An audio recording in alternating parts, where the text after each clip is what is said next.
morning's meeting. Today's City Council meeting, it's Tuesday, February 18th, 2025. Today's invocation will be given by Pastor Tori Doucette, pastor of New Birth Community Baptist Church. If everyone would please silence your cell phone, and if you so choose, please stand and remain standing for the Pledge of Allegiance.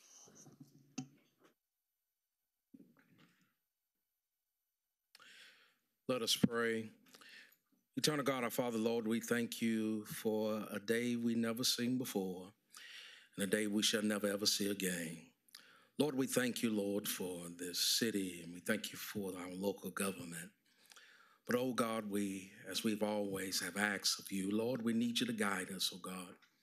You be the steering wheel, and you be our guide. And Lord, we thank you, Lord, for all that has been said, all that has been done thus far. And Lord, we pray that this meeting will be not only governed by you, but it will be guided by you. And Lord, those things that concern this city and our area, cities and county, Lord, that you will guide us in making the right decisions. Thank you for our council, God. Thank you for those that hold office in this very city. But Lord, most of all, we thank you because you have been here and been here all along. We thank you and we praise you. It is in your darling son, Jesus' name we pray. Amen.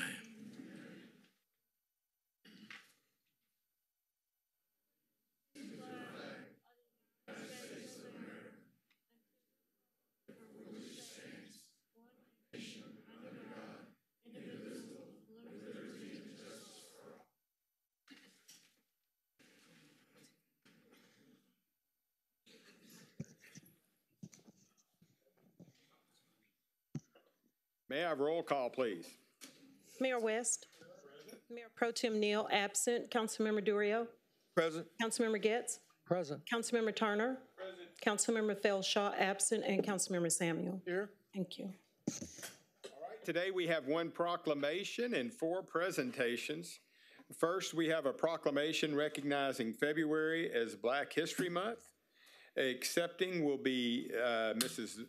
Dora Nesby, City of Beaumont community activist, Mrs. Natasha Simon Martin, president of Beaumont chapter of NAACP, and Mr. Rodney Savette, first vice president, 100 Black Men of Greater Beaumont.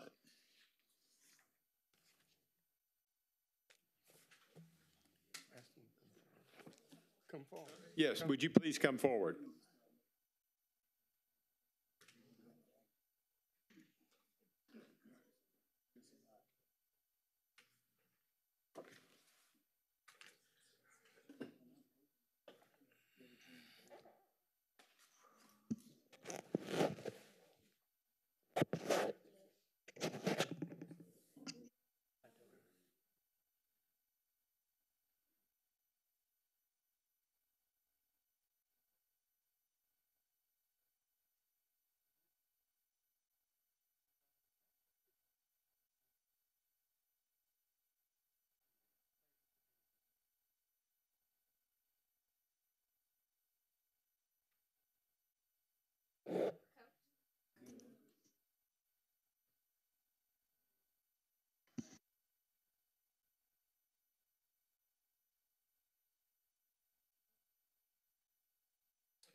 Mayor, we have some additional people that we have invited. If we have invited you to come and participate with this recognition, would you please come forward? All the ones that we have invited to come, please come forward now.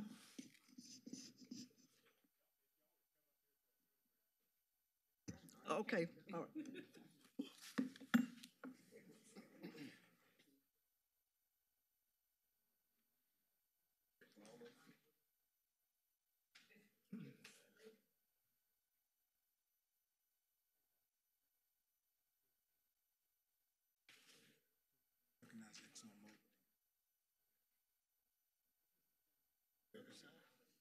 On both sides? On both sides? Yeah.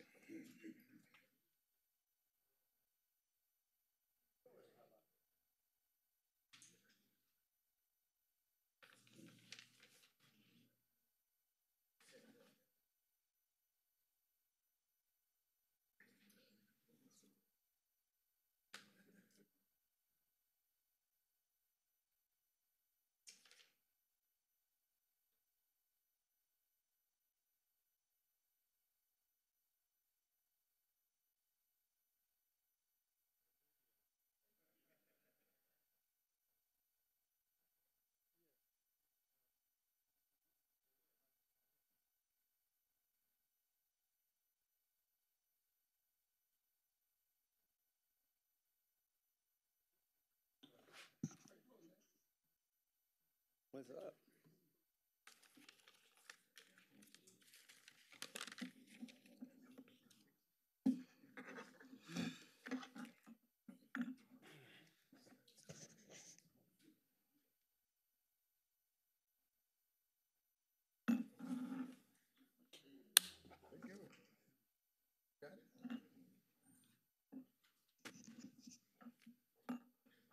To the mayor and the city council, thank you. Thank you. On behalf of all of the Black citizens of Beaumont, Texas, thank you. Thank you for this much appreciated and most deserved recognition. We accept this recognition and this honor on behalf of all of the past brave, hardworking, determined, early civil rights pioneers who made our segregated community become an integrated community. In all the areas of our lives, it happened, which includes our schools, our workforce, our labor unions, our career opportunities, our leadership positions such as city council members, voting rights, business opportunities, our living locations, and a healthy, well-balanced life in general. We thank you. We who are here today are representing our representatives from these early civil rights pioneering families,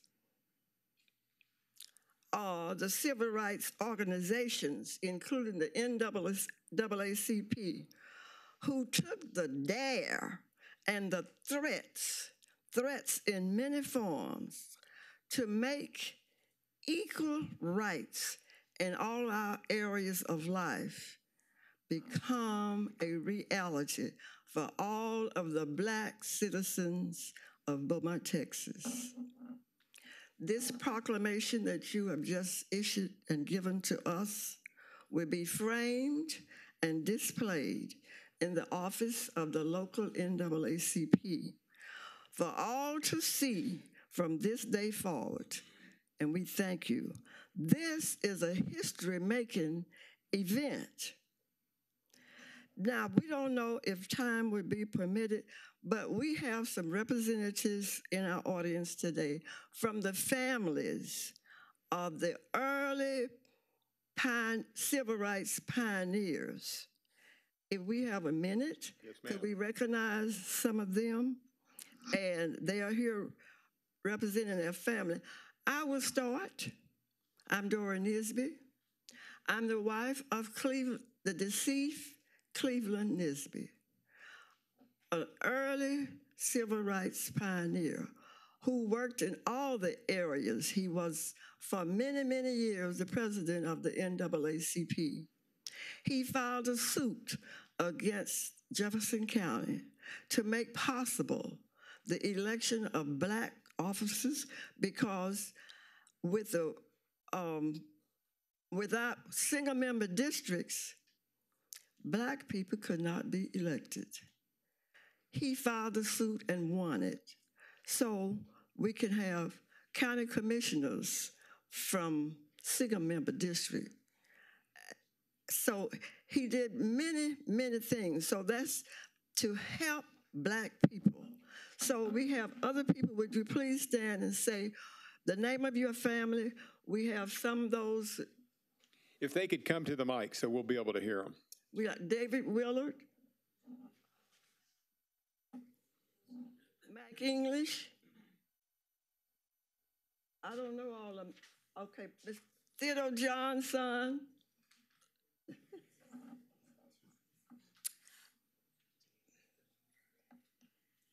I'm trying to see, I don't see all who's here. Miss Durden. see. Oh, the president of the NAACP and the president of the youth NAACP.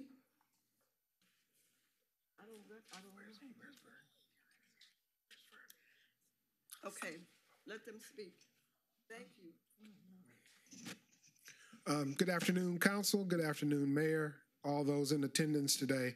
I am David Willard. I'm the son of Elmo Willard III and Pat Willard. My father and Theodore Johns, Ted Jr. standing here before me, were instrumental in filing lawsuits here in Beaumont, Texas, and in Jefferson County, which desegregated the public parks and public facilities here in Beaumont, the schools, the jobs, as Ms. Nisby stated, and just about anything that you might think of that was segregated at the time. They started in 1954. That was the first case that was filed when my father moved back here to Beaumont. After graduating from law school, joined forces with Theodore Johns. They filed the first suit in 1954, and they took on from there. I think it's also interesting to note that from the 1953, when Attorney Johns moved here to Beaumont, until the early 1980s, my father and Johns were the only Black legal representatives in Beaumont, Texas, and in Jefferson County. So that's almost 30 years. They were interested in politics. My father was the first person to run for countywide office as an African American, the seat that Bo Alfred now holds. He took the incumbent to a runoff election. He lost that election, and he was the second African American to run for city council after Dr. Ed Sprott, who was the first African American to run for city council. I'm honored to be here today. I'm back representing my family, trying to follow in their footsteps. I appreciate this proclamation and appreciate this honor for the city of Beaumont. Thank you very much. Thank you. David is now the president of Port Commission Board. Look, what I want to say is this. Thank you. Thank you to Mr. Willard. Thank you to the City Council. Thank you to Ms. Nisby.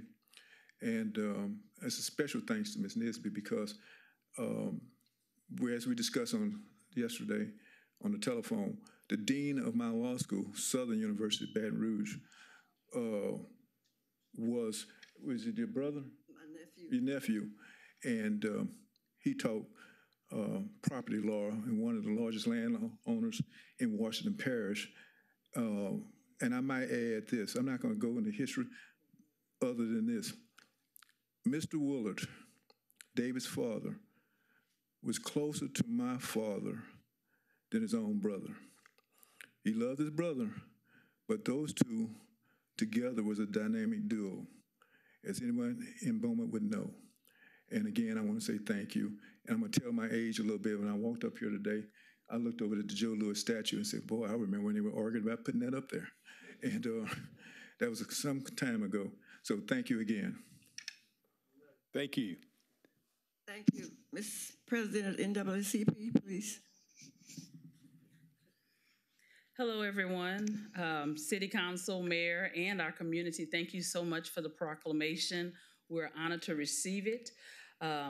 We are simply making history just by being family and holding position in the NAACP. We plan on carrying the mission. We're learning the history of our local NAACP so that way we can move forward, fitting to our society now with the knowledge of our elders. Thank you once again. Thank you. Mrs. Durden, the wife of Vernon Durden. Thank you all. I'm here representing my husband, Vernon Durden. He's out in Austin right now. But all I can say is that Mr. Durden, my father-in-law, he was well known for getting the community to vote back then. And of course, we're related to the Willards. They are related to the Willards. And all I can say, thank you very much. Thank you. Is Bo Alfred present? I don't know. Mayor and City Council, we have lots of people here are here because they knew about the presentation of this history-making event. We cannot tell you how much we appreciate this recognition for something that is most deserving. We are continuing our struggle in our community so that we might maintain equal rights and equal representation in every area of our lives. We commend the City Council for the steps that you are taking to make us all one so that we will not be into a position of regression where we would go back to segregated facilities or segregated thoughts in any form. We thank you. May God bless you as you continue forward for the benefit of all the people of Beaumont, Texas, including all the Blacks. Thank you. Thank you.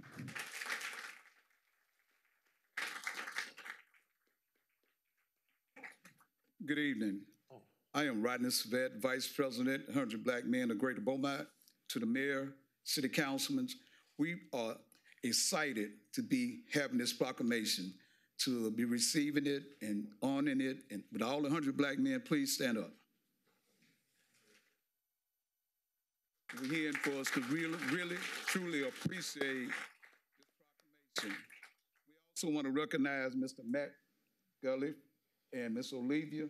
Would y'all please stand? They with Exxon Mobil. They support us with our 100 Black Men things, and they also support our LIFT program with the youth.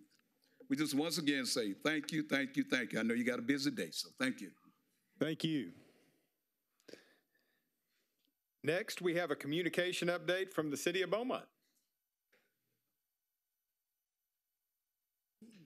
Good afternoon, everyone. In this week's announcements, join us to celebrate Black History Month at the Elmo Willard Library Thursday, February 20th at 4 p.m. There will be informational items on display, plus games and fun and special guest readings from our Beaumont City Manager, Kenneth Williams, and Beaumont Fire Chief Earl White. That's the 20th at 4 p.m. And speaking of our city manager, we hope you'll check out this month's Beaumont Beat video podcast featuring Mr. Williams. He shares some interesting insight into his life and career, everything from how he first met his beautiful wife, Cynthia, to his favorite places to eat and what he loves most about being the city manager. Check it out on the City of Beaumont's Facebook page, YouTube channel, or on Spotify. The Boomtown Film and Music Festival is coming up this weekend, February 21st through 23rd. This event has showcased independent movies, music in Southeast Texas for over a decade. This is your chance to see dozens of films, meet the creators, experience live concerts and dramatic performances, plus learn from experts during interactive panels discussions. You can purchase your tickets and check out the schedule of events at boomtownfilmfestival.com. And after the movies, you'll want to turn your eyes skyward. Terrell Park Nature and Visitor Center is hosting an Out of This World experience with winter stargazing session Friday, February 21st from 5:30 to 7:30. The free family-friendly star party will be held at Terrell Park Nature Center. Telescopes and informational tables will be provided to offer stunning views of the moon, stars, and planets. So grab your lawn chairs, bug spray, and red flashlights and head to Terrell Park on the 21st this Friday. Beaumont Mural Fest is back and bigger and better than ever. The festival will host 10 plus new artists transforming buildings and structures in and around the downtown area. We will also be selecting multiple local artists to showcase local talent on cubes at the festival, along with brand new community mosaic for all festival attendees to take part in. Join us March 8th and 9th as we transform our downtown Beaumont. And finally, in considering a new tagline, and we want your input. A tagline is meant to help set the tone for how others view our city, and it's a way to highlight what makes our city unique. The new tagline will represent us for years to come, so be sure to cast a vote for your favorite. Go to beaumonttexas.gov/tagline. And that's all for this week's announcements. Thank you, sir. Next, we have a presentation from MD Anderson's Be Well Beaumont Program. Presenting will be Dr. Ruth Reckes, okay, and Myra Aquino. Aquino, please come forward.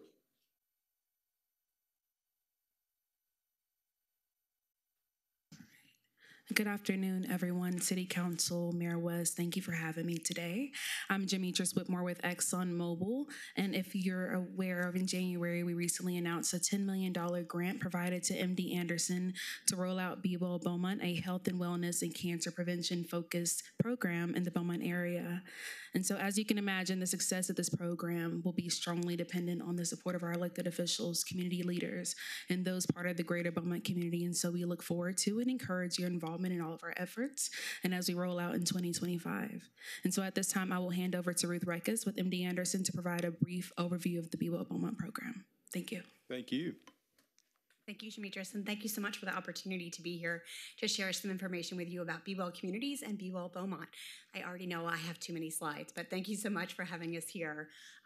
As you probably are already aware, there are many types of cancers that are associated with modifiable risk factors, and there are things that we can do to reduce people's risks for cancer. For example, making sure people wear sunscreen all the time, making sure people are never using tobacco products, addressing things like obesity, ensuring that people have healthy food and active places to be physically active. All of these things taken together can reduce everyone's risk for cancer. And at MD Anderson, we've been dedicated to prevention for more than 40 years. We're so excited to have the opportunity to bring a program called Be Well Communities here to Beaumont to try and ensure that we are making sure those modifiable risk factors are available to everyone. Next slide, please.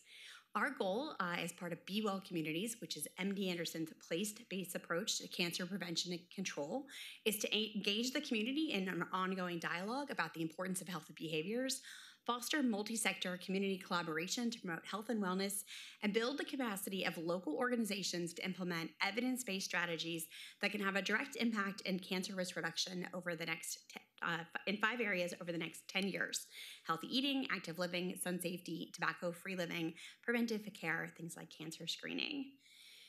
Next slide, please. This is our model, which I will not walk you all the way through, but I'll share with you as something for you to look at another day, and I'll share a little bit with you about what that will look like in Beaumont as well. Next slide, please. We have been active with this model for over the last 9 years. Baytown, Texas, with the support from ExxonMobil, was our first inaugural community to implement the Be Well Communities model. And we've been successfully doing that with community partners throughout the city to deliver these evidence-based interventions in a way that resonates well with the community. We're so grateful to Exxon, and we're so grateful to the community of Baytown for all of their support, and the city officials in Baytown as well for helping us to execute this program. We've worked with 16 different organizations. We've reached 93% of the individuals living within the Baytown community, not with just information, with direct interventions like healthy food or access to a sunshade over a park or access to a new physical activity programming within the community or within the city's programming. We have a whole community of steering committee members that participate with us, and our team provides capacity building and support. We are there to ensure that the programs can be delivered as effectively and with as much impact as possible. Next slide, please.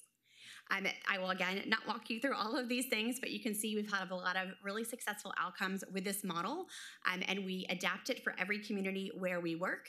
We've been very happy and glad to be able to work with organizations in Baytown for them to carry out interventions themselves. Our team provides funding, support, resources in order to make this happen. I think one more slide, please. This is a map that will not show you how to get anywhere in the community of Baytown, but will show you all the places where we've been so fortunate to partner and work and deliver this program. So you can see just about anywhere you have people living in the community, a very tiny Fred Hartman Bridge, but you can see throughout the community we deliver interventions, and all of those are intended to be sustained for the long term. Our goal is to do this work, support the community, and then never leave, but ultimately leave the program with the community. We've done this same model in the community of Pasadena and in Acres Homes as well in Northwest Houston. In Pasadena, we partnered with the community for 5 years, and about 4 years ago, we transitioned the entire initiative to the community for them to run. And for the last 4 years, the City of Pasadena's Parks and Recreation Department has been running that initiative. 90% of the interventions we delivered were done when we made that transition, and 86% of them still exist today, and that's only possible because of the organizations within the community. One more slide, please. This is some pictures which give you a better idea of the sort of work that we do. You can see beautiful trees going in, lots of food access, lots of work we've done specifically in parks and early child care centers. So we're hopeful that if it is of interest to the community of Beaumont, we will do similar types of activities here as well. We've worked very closely with Goose Creek CISD, which they implement the programs that they have within their school and wellness program within the community of Baytown. And you can see here some results from some of our outcomes from the students. You may remember that test you or your children did in PE classes where you run and touch a line, and then you run back and you have to touch the line again, and you run and touch that line again. Everyone loves it. It's called the PACER test. And so on that test, you can see the girls were reaching about 39% of them being in that healthy fitness zone when we first got started. And now we see about 73% of girls are hitting that healthy fitness zone. For our boys, we were about 43%, and now we see 87%. And that's because the city has gone all in, the school district has gone all in, and really helping us to implement these evidence-based interventions. And we know that cancer is cumulative over the lifetime, so we're excited to start in those earliest days and reduce people's risk right when as soon as we can, really making sure we have access to those types of programming. So we've worked really closely with the city of Baytown, and again, we're really grateful to them for their involvement, doing things like presenting at city council meetings, being asked to come and show up and show that we are doing our work, showing that we are making impact, and hearing feedback on how we can improve that over time. There's a competition called the It's Time Texas Community Challenge. We'd love the opportunity to come back again in a year to share more with you about this. The community of Baytown was in 5th place before we started working, and they've never been below 2nd place since. I'm still working on 1st place, but there's heavy competition there. They're in 2nd place right now as well. It's a statewide initiative where cities can compete against each other to show their wellness initiatives. We've had citywide wellness days. We've worked on safe routes to schools for parks and schools, really making sure people have access to get to their places where they can be physically active, and worked really closely with city departments across the entire city. Again, if that's of interest to the community of Beaumont, we'd love to do that here as well. So over the next slide, please. One more, please. Over the next several months, we'll be working on an assessment plan and pulling together a steering committee. Any individual or organization that's interested in being on that steering committee is welcome to join. We had a first meeting just last week, and it was really wonderful to see so many different organizations from Beaumont participate in that and help gather. That steering committee will guide all of the work that we do and really help us to make the best plan that can work for this community. We'll do that work, and then we will make a plan together, and then we will invest this $10 million gift from ExxonMobil, again, over the next 10 years within those organizations to carry out this work. We'll support that, we'll implement that, we'll measure all aspects of that, and we'll make sure we have a good plan that this work sustains in the community over the long term, and that is our model for Be Well Communities. Anyone who's interested in learning more about this, we'd be happy to hear from you. We'll be looking, as I mentioned, to understand the capacity of the community, opportunities within the community. We never want to duplicate anything. You guys have amazing programs like Gift of Life and United Way and a Beaumont ISD School District, so many great assets. We really want to leverage those and learn from those organizations. From the city itself, we've had great meetings already with a number of different individuals. So welcome the opportunity to learn more and develop a plan that would work well here for this community. Next slide, please. So as I mentioned, we'll be doing some interviews, we'll be talking, we'll be learning. We can't wait to hear from all of you and again, be held accountable for the work that we'll be doing. We'll be having another meeting on March 24th where we'll get started. And again, welcome anyone that's interested in participating in that meeting with us. Next slide, please. Yes, absolutely. We're ready to sign you up? Ready. All right, awesome, fantastic. Well, you can email us questions, visit the website to learn more, and we're just so pleased to have this opportunity to work with the community of Beaumont and know it will be wonderful here as well. And again, grateful to ExxonMobil for the support. Can I answer any questions? I think so. Yes. All right. You know, it's kind of ironic that you come today. Brother Turner and I, we had talked about something like this, but we want to be number one. All right. Be Well Beaumont. All right. And let's do it. We will partner with ExxonMobil, and I think the 100 has an arm that they would get involved with it. Fantastic. So we're ready to rock and roll. And we all understand the complexities and bringing it together, but we're ready. All right. Thank you. Thank you, Councilman. Councilman Turner. Yeah, just to kind of be completely honest, when I heard they pushing for second place and you talking to us, we definitely want number one. So I have to agree, and I definitely concur. But one of my things that when you guys talked about parks, can you kind of speak to some specific examples that you've seen be successful in the past? Are we talking about maybe more hike and bike trails, maybe more shades over our kids' playground areas? Can you kind of speak into some specifics? Absolutely, yeah. So what the parks departments have been really amazing partners. We've done a number of things. Some of them have been actual infrastructure changes, so putting in different kinds of facilities to encourage people to be physically active. We've also put in sunshades and sunscreen dispensers. Those have worked well, for example, at like a boat landing where people are maybe going to go out to, then maybe they forgot their sunscreen that day. So making sure people have access to those there. We've also done a lot, sometimes just, people don't always know that these amazing resources exist. So we've done a wonderful campaign called Baytown Moves. And that campaign was really just about getting people to sign up for the leagues, go to the classes that already exist, take advantage of the parks within their community to really get people to access those things. We've also done a program I love called Pop-Up Parks. And that's a trailer that goes with onto a truck. And when you take that trailer into the park, it is a stage that I like to refer, it's like a transformer. And it kind of opens up into a stage. And then from there, you can do exercise demos, you can do a cooking demo, anything you can do on a stage, you can do there and bring a band, get people excited about the park. And we know that when you bring people into parks and remind them that they're there, the utilization of those parks increases dramatically, as does the physical activity of the community members that are in that park. So those are some of the things. We've also done senior fitness classes.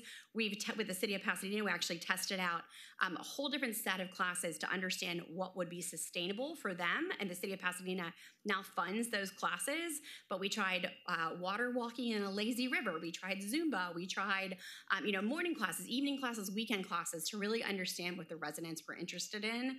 So it's been a pretty wide range of different kinds of things, aquatic programs, kid programs, adult programs, senior programs, as well as some of those infrastructures programs. Thank you. And Mayor, my last question is, we're currently doing a Parks Master Plan, so the timing probably couldn't be any better. So I think, Mr. Manager, I know that's more your role, but I think that'll be a good thing to kind of see if some of the things can identify with one another and not work against each other. Yeah, Councilmember Turner, still looking for input on that plan, although it's getting close to being completed. But we did, just to update council, we went to the kickoff meeting last Wednesday, Thursday. Myself, Assistant City Manager Chris Boone was there, Director of Parks Kenneth Forget was there, others, Freddie Willard, our Convention Bureau person. We were well represented at their kickoff meeting, and we're excited about it and look forward to the participation in this event.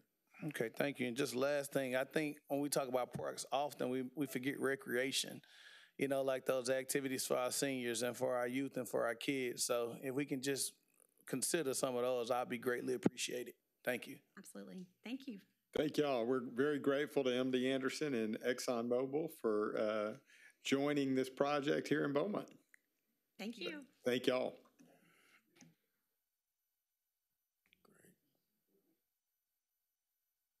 Next, we have a presentation on the upcoming Mural Fest by Men Day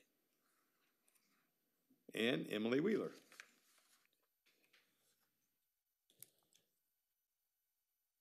Good afternoon.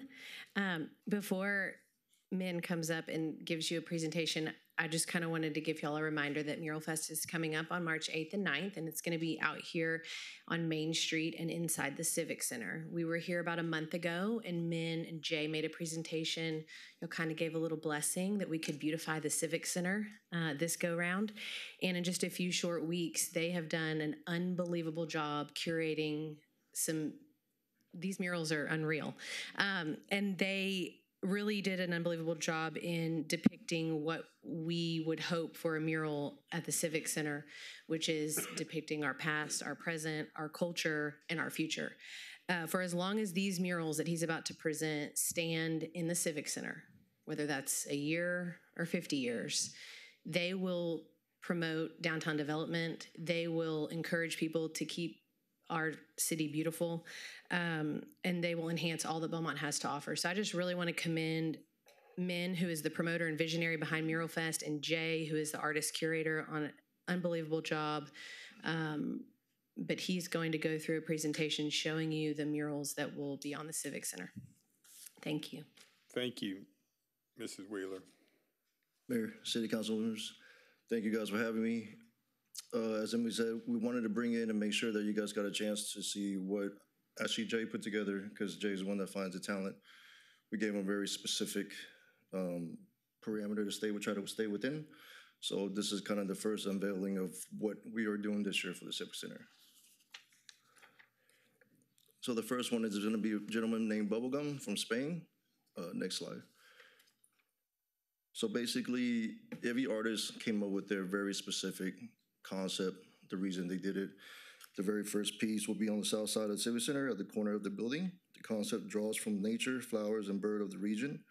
The artist is known for incorporating ornamental designs into his work. So he will be taking architecture seen in downtown Beaumont, incorporating into this piece. This piece will bring life and energy into the area. The next artist, Ladania. Next slide. And Ladania drew inspiration from Native American culture and also used symbolism and color to represent the spirit of life in Beaumont, mixing a combination of birds and flowers that you find locally here in Southeast Texas. And this next piece by Mix Hughes. This mural will be placed next to the Civic Center box office door facing Main Street. It features the Atekepa Ishik Nation, which is deeply rooted around the Neches River from coastal Texas into Louisiana. This piece is of an elder passing knowledge to a young boy to keep the stories and traditions alive. And next you'll have a combination of three. This is a series featuring three separate artists in the Civic Center lobby. The lobby project can be interpreted as an art gallery. Emily and her team plan to have plaques with descriptions of exactly what the mural stands for, at eye level for the viewer to be able to understand which each mural stands for, giving visitors an insight as to why these murals will enhance downtown and Beaumont landscape as a whole.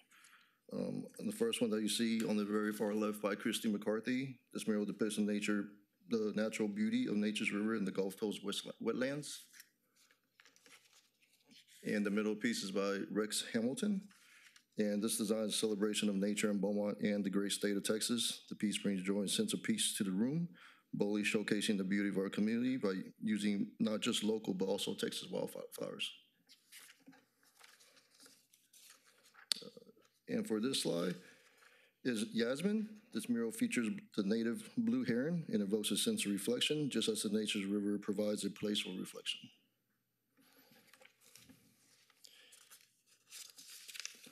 And on the last piece, this is the largest piece inside the lobby, which will be above the concession stand for all to see when they walk in the building. Each section features a symbol that tells a story about our community, its past, its present, and future. In total, he's doing, I think, right around 12, 13 different individual panels. I picked out a few just to share with you guys what his vision is behind it. There's a deer with a shooting star that symbolizes hope, guiding the city towards a bright future with honoring the wishes and dreams of residents. The house represents the warmth of home and sense of community in Beaumont. The ball cypress is a tree deeply rooted in Beaumont, symbolizes the city's resilience and longevity. People trading reflects the city's longstanding role as a major trading hub. The iron refinery supporting a key depicts the importance of the refinery industry for Beaumont's economic growth, and keys signifies the key to the city, how the industry has unlocked opportunities to help shape the city's industry. While there are several other symbols, I just want to make sure these were highlighted because these are several that's, in my opinion, that I was kind of my favorite. The lily symbolizes love, renewal, and purity as the lilies bloom every year after year. They represent new beginnings and potential of transformation in Beaumont's future. So these are the pieces that we're presenting for the Civic Center itself. We'll have additional pieces done on temporary walls that can be moved around at the city's liking. Those I haven't quite unveiled just yet, but these are actually the ones that's going on permanent onto the Civic Center. And just want to thank you guys again for trusting me to do this. Hopefully we can deliver, and just want to make sure you guys got a chance to see hopefully see you guys out there when they're doing it. Absolutely, man. And thank you so much, and thank you for Jay as well, and all the work that goes in year-round to prepare for this. And we get to be a part of it, but we get to see it all year round. But it's a fun weekend, and there's great participation from across the community, and it's very engaging, and we applaud you. It's a great weekend. Thank you. Yeah, like I said, this year Jay's going to be doing a mosaic, which we will unveil during a community where everybody can be involved. And I just want to give the artists credit. Typically during the festival, we give them free reins to what they want to paint, no restrictions. This year, with them knowing that it's going to be the City Civic Center, they really bring it in, really wanted to present something that's going to represent the city of Beaumont. Thank you, sir. Thank you. Yes, sir. Councilman Getz. With discussions being had to convert the Civic Center into a convention center, how will the art that's being thought about to be put on the Civic Center be impacted should we move in that direction?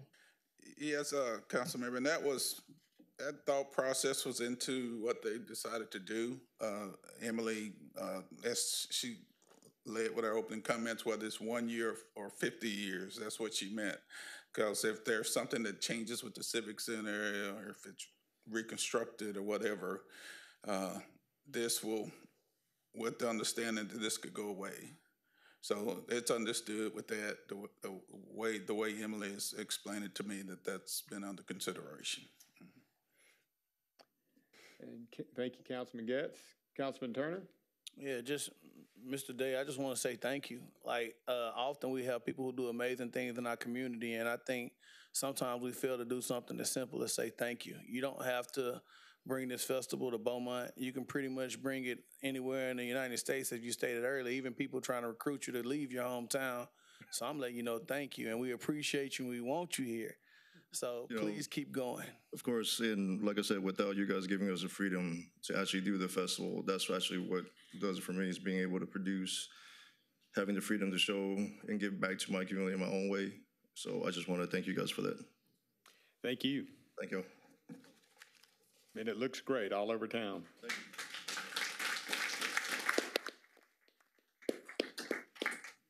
Okay, lastly, we have a presentation on the bond presentation and facilitation process.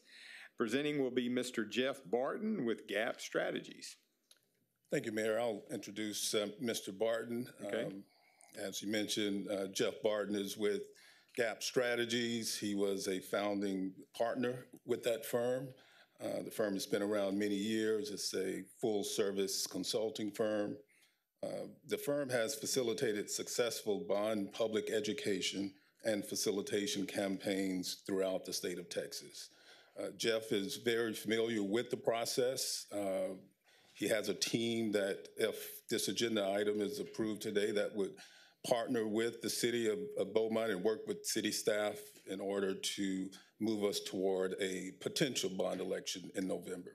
So I will turn it over to Mr. Barton.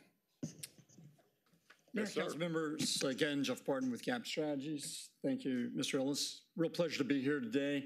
I've worked with Mr. Williams in the past, and so look forward to perhaps getting to know you all better and work with you. We do work, as you heard, all around, next slide, all around the state. So I'll give you just the briefest of introduction. I'm going to keep this pretty short and then open it up for questions on that next slide. So we specialize in bond facilitation. We also do city planning and a lot of public engagement around the state, working on complex financial instruments of different types. And for this project, you'll be seeing a lot of the four people here. You'll probably get sick of me, or at least the appointees of the committee will. My partner, Kara Buffington, really leads the community engagement segment, and then Andres Gonzalez and Joey Ochoa, as well as some of the members on the next slide, will be working with us here. So it's my first time to work in Beaumont, though some of the other members of the team have worked here before on other projects, not for the city. We submitted a schedule as part of the RFP process. You all may have been briefed on that. Just to recap at a very high level, we'll be meeting, if we're selected today, we'll be meeting almost immediately with your staff to begin to finalize this, but we anticipate an initial meeting with an advisory committee that you all might appoint in March, having a community survey that runs contemporaneously with that to really gauge where your citizens are, what their priorities are, how they feel about potential tax implications. And then over the coming months, 4 to 5 up to maybe 7 meetings of an advisory committee to work out priorities on the bond. Along the way, we'll have an open house meeting to let the public again get another chance to talk about the initial work of the advisory committee, where they think it's headed in the right direction, take their comments, learn a little bit more, and then be back to you in July as our goal to report to City Council. As you're aware, you have until about mid-August to call the election to be on the November ballot. So the next steps, the really critical steps, are to get a citizen committee appointed. As we've worked with people from Dallas to the Houston area, all around the Austin area, there are different approaches to that. Some cities put out applications, some want joint council member appointments. What we've seen often really work the best, particularly when time is short, is for the council members themselves to make appointments. I understand that that's something that you all do routinely with other task forces. So that would be our tentative recommendation. It's, of course, your decision. But we hope that you might do that relatively quickly. Because of the snow and ice that delayed one of your earlier meetings, we've got plenty of time, but we could use a little urgency in this from our perspective to make sure that your task force has enough time to really get in there and work through these projects in a thoughtful way. So we hope that you might move quickly to appoint a task force, and then we will be working with your staff to identify the potential projects that will go to that task force for them to review and consider, as well as this community survey that I alluded to. And with that, really, I just like to answer any questions that you all might have, or hear some discussion from you about your priorities and thoughts for the process. Any questions? I have a question. What's your thought on the time frame for the task force? I don't know if you're able to appoint somebody by next meeting, but we'd love to see that, because we would like the task force to start in March and work through the whole process with us. So we would, if you're thinking about members, we'd like them to be available for 1 to 2 meetings a month, kind of depending on when you get them started and how their schedules work. But you can kind of do the math. If we start in mid to late March with the first task force meeting, and are trying to wrap up by July, and we kind of imagine 5 to 6 meetings. The first 1 or 2 are really just getting people familiar with the process and the different projects. And then we dive into some specialty issues, whether it be parks or roads or whatever those priorities are. And we want to have some time to come back, talk to you as a council, talk to the community in a town hall, and then go back to the task force for them to get all of that information before they make a final recommendation to you. Yes, sir. Councilman Turner. How much time do you think, if you had to just say hourly, just a time frame that you guys put into a project like this when you're consulting? Well, I would say, I don't know, hundreds of hours. And I actually figured it up on a spreadsheet when we submitted, but it is a lot of hours. We would like to show staff members, we'd like to be able to show your committee projects, locations of the projects, perhaps in some cases go out and see those projects. We're going to be working with your staff and department heads to talk about the history of some of the proposed projects, what that is. We want to learn your community and those priorities over the next few months. So your staff will have my cell phone number, for that matter, your city manager, staff, the committee members. So we kind of take calls 24/7 as we're getting ready to move this forward. My follow-up question is, historically when you've done this, we have different forms of committees in the city of Beaumont. We have committees where we can appoint pretty much anyone, but we have like a CVB committee where we're kind of detail the type of appointments you're looking for. Like one may have to be a business owner, the other may have to be, it's very detailed of what we're looking for. What would be your recommendation if we decide to move forward when it comes to that? If you decide to move forward, we'll be doing a lot of the detail work. We'll be presenting those committee members summaries and presentations and some data. So we want people who can give a few hours. I presume that those might be evening meetings, but it'll really depend on the task force members and their availability. So we want folks that, first of all, have some time that they're willing to give in those evenings. That's 5 or 6 meetings between now and July can feel like a lot to folks. It's a great way to give back to your community. Second, we'd like to see just some variety across the community. We'll be giving them information from these community surveys, where we try very hard to reach out to people of all age groups, ethnic and racial backgrounds, kind of stay-at-home moms, and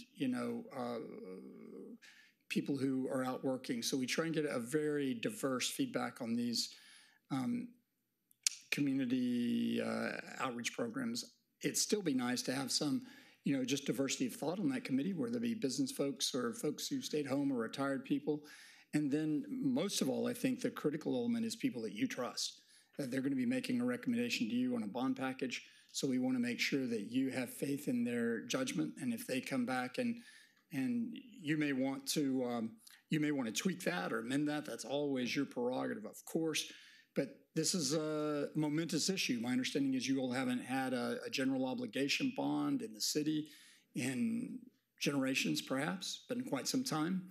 So you want somebody that you can trust to make strong recommendations. And my third question is just to follow up. When we say generations, I'd rather be open to the community. Can staff say the last time we had this form of something presented or done to anyone's knowledge about how long, even if it's a rough estimate? It's next month, March, will be exactly 42 years. So 42 years. I wanted to make sure everyone understood the dynamics of what we're talking about and how long it's been. And my second question is, as a consultant, you've done this all over pretty much the state of Texas, right?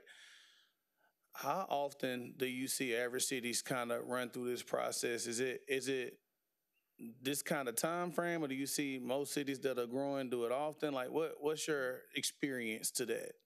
I would say you'll have been a long time without a bond package. Most cities that are growing do it more often. So when you say more often, I'm sorry, I just want you to be candid. What sure. You look at, what you normally see? It really varies on growth. In some of the high growth areas, people are programming. We just did something for Cedar Park, which is one of the fast growth areas to the northwest of Austin, about 70 or 80,000 people. They're in a very high growth corridor. So they really have a bond program that they really roll through about every 3 years, something like that. So the reason I'm asking, because this is, something different for the city of Beaumont with it being 40 years, but I want to speak to truth and facts, what you kind of see on the norm in other cities that are kind of growing and doing this type of thing. That's why I read to ask the professional versus saying it from anyone's perspective. I want to hear from the professional. It varies a lot, of course, but I would say we do see a lot of cities that over time get on a regular program, and it might be every 5 or every 10 years. Councilman Getz? So our city has adopted and has a community investment plan. Have you had a chance to look through that document yet? Yes, sir. I have. So the things that will be paid for out of any proposed bond, is it limited to those that are in the CIP, or could it go outside that? It could go outside that. What we have taken as a starting place, just to help prepare our thoughts as we go into a potential meeting with your staff this week, if you all approve, the contract, then we've built some spreadsheets with those items off your CIP. But I think you've got some items that are identified in your various planning documents for CO bonds. You've got some that are identified to be paid for out of the CIP. There may be other issues that that the council wants to put forward, that staff wants to put forward, or even the members.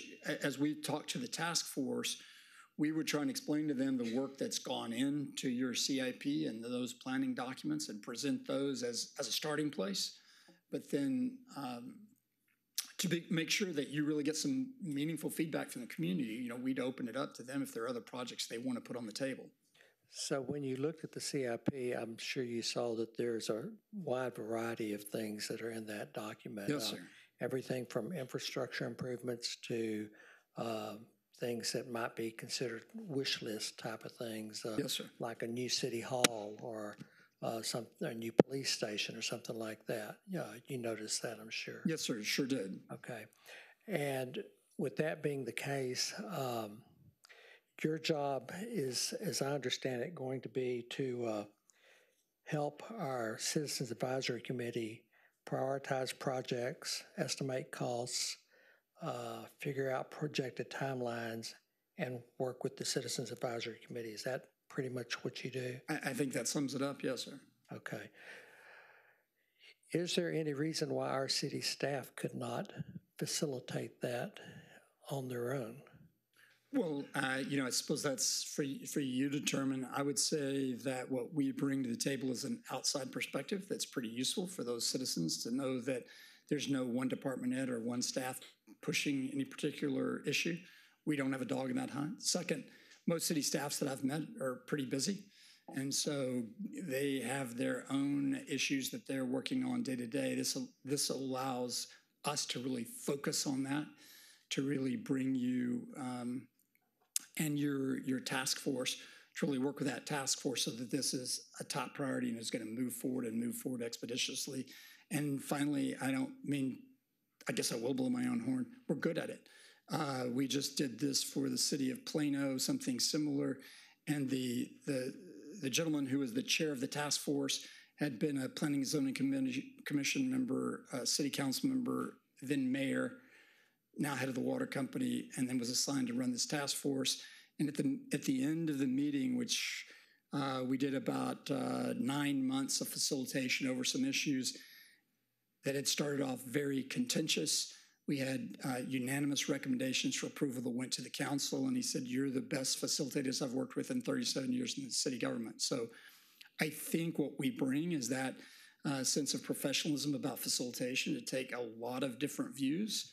And I'm not saying that we will necessarily achieve unanimity, but to forge some kind of consensus out of that.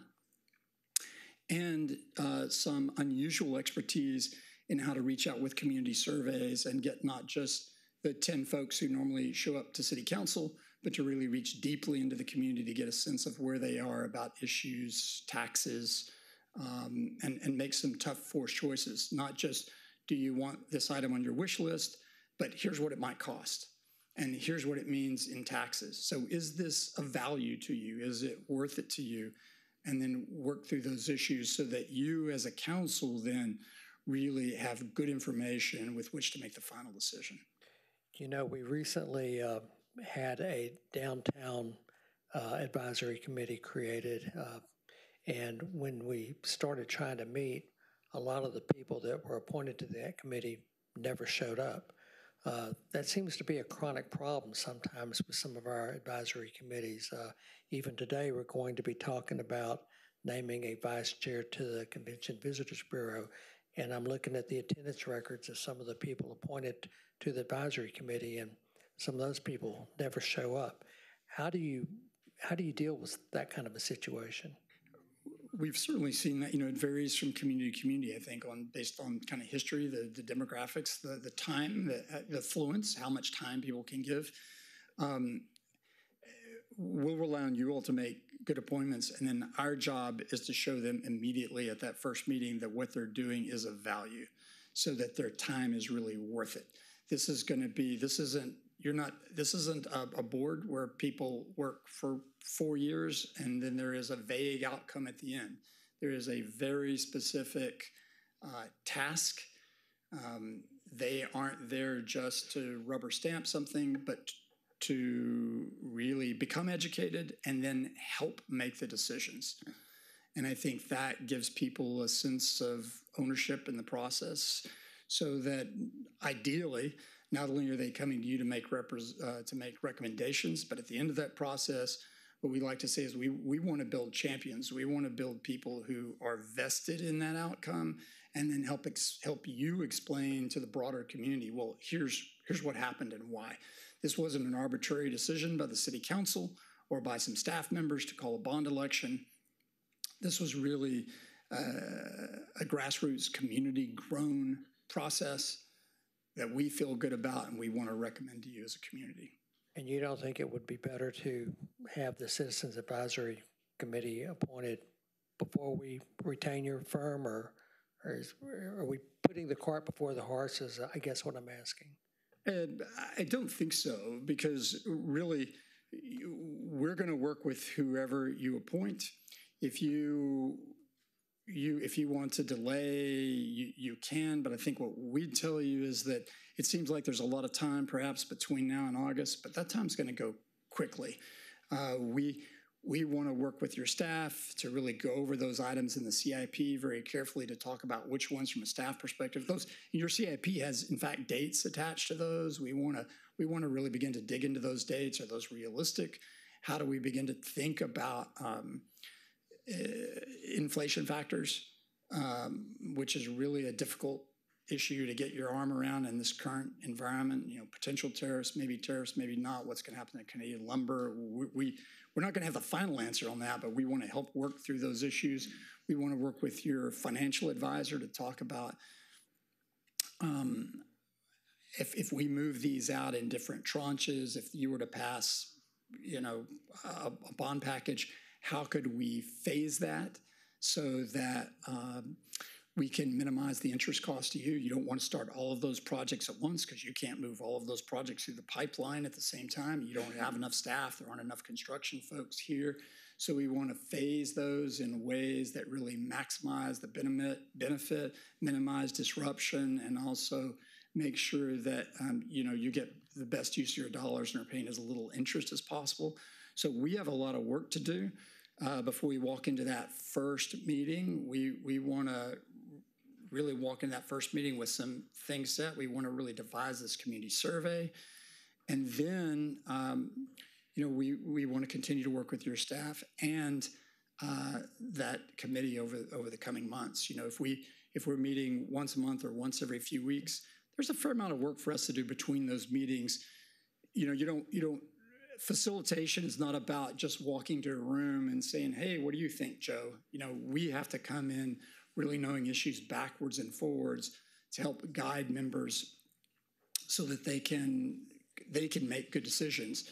They don't have the time to master all these subjects. That's what you're hiring us for. And I think because we have experience with a lot of different bond packages around the state, I hope that'll be helpful to your staff. As you say, you haven't been through one in 42 years. Well, we've been through, 10 or something in the last couple of years. We can give you some perspective about what's happening in other cities. All right, we've got Councilman Durio and Councilman Samuel as well that have questions. Turn your mic on. How many people do you need on the committee? Do we need to have on the committee? Well, I think that's up to you, but I would think a couple of members each would be a good committee, and then you might think about whether you want to instruct, is there anyone else from industry or from the college or anybody that you want to appoint just, to represent the council as a whole, or do you want to instruct the city to reach out to somebody from the school district, or we might coordinate about, bus routes or something like that. But it could be 2 to 3 members per council member, I think, whatever you're comfortable with. So are you quite, I guess, say, successful at helping cities getting bonds passed as far as your record? I'm knocking on wood, but we've actually never lost an election that we've been involved with. Okay. And I want to be clear for people, our job is not to convince voters that they should vote one way or another, but it is to present a package that's going to make sense, and then it's up to voters to choose. But I will say that we've put together, sometimes we have worked for some cities that haven't done, or counties that haven't done bonds in a long time. We've done some that are doing much bigger bonds than they've ever done before, and no bond that we've led a facilitation on has failed. Okay. So what would happen if you did the facilitation and then the voters vote against it? Then I won't be able to say that anymore. We're going to do our best. I want to be clear, you know, that it's not a money back guarantee. We take it really seriously. Not? Yeah, I'm sorry. We take it really seriously. We kind of live it and breathe it. If you go to election, we'd love to talk to you about helping you with education in the fall. You know, it'll be a process that we all go through together to talk to the community about what they want, what makes sense, what they can afford, what they want to pay for, and then put that to voters. Thank you. Councilman Samuel? Yes, I'm sure since you've done this quite a bit, initially you probably had some naysayers, some folks that did not believe. What were some of the issues that you encountered as far as and how did you change that perception? Well, are you talking about among the public or on task force members who serve? Both, task force as well as the general public. I'm sure it's no surprise to you, members who serve on council, that not every one of your constituents is convinced that government spends money wisely all the time. So I think that is certainly something that we see sometimes. If you're talking about something like a city hall or a city facility, no matter how outdated, no matter how long it's been since you spent it, I think you have to convince or explore with citizens why this is important to them and not just a place. You know, in the words of like the coffee shop, a Taj Mahal for the council and the bureaucrats. So I think that is just about talking to folks about what really goes on there, about how that affects their lives, about what priorities, giving good information about, you know, how long has it been since this facility or this park was upgraded? What are the relative costs to maintaining it as it is versus to making some real improvements all at once? As you all probably know, if you spread out costs in a bond package over 20 years, particularly if you're having some growth council members, so that those new people help pay for those improvements, that's much easier on a person's pocketbook than trying to pay for that all out of a CIP in 1 year. So we help explain really how municipal or county tax works. Most people don't really know that. Why does it make sense to spread out these payments? What does that mean? And then within the meetings, it's really about being respectful and letting everybody have their share of conversation. Ask tough questions, really not just welcoming tough questions, but encouraging tough questions, because you want those tough questions asked there at the table, not afterwards when they're at the coffee shop or with their family. Because if we can't answer those tough questions there in those task force meetings, then nobody will be able to answer them, you know, out in the community. Councilman Turner? And again, I'm going to apologize. We asked some questions because this is very important to a lot of people to get a clear understanding of how this works in the process. So with these particular bonds, can you kind of speak to, I've seen some have things as far as public safety in it, parks in it, streets in it. You know, can you kind of speak to some of the different things that could be initially in it? Sure. We often see communities, particularly if it's been a while since there's been a bond, then there's a lot of need. So often there may be transportation, which could typically is roads, but could involve some other type of transit, sidewalks, parks and trails, community facilities. You know, those are, and those community facilities may involve public safety as well, either fire or police or both. We've worked on all of those types of issues, and I don't know what your priorities are. I know looking through that CIP, as one of you mentioned, it's pretty diverse. You do have some need. Looking through the CIP, your comp plan, some of those documents, it's pretty clear that there are probably some maintenance cost savings to be had if you upgrade some buildings or put in new buildings or new parks. So we want to begin to quantify that. We want to begin to show people what tax rates are in surrounding communities, what this might do to taxes, and then really with the task forces, what we like to do is really a program that's based on something that came out of the Harvard School for Negotiation.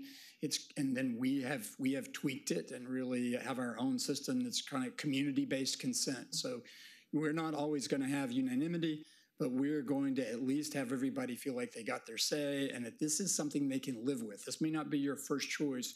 We all live in a big community with diverse needs, right? Mm-hmm. But this would be something that you can feel good about and go out and represent. Even it may not be the exact program or the exact facility that would be your favorite.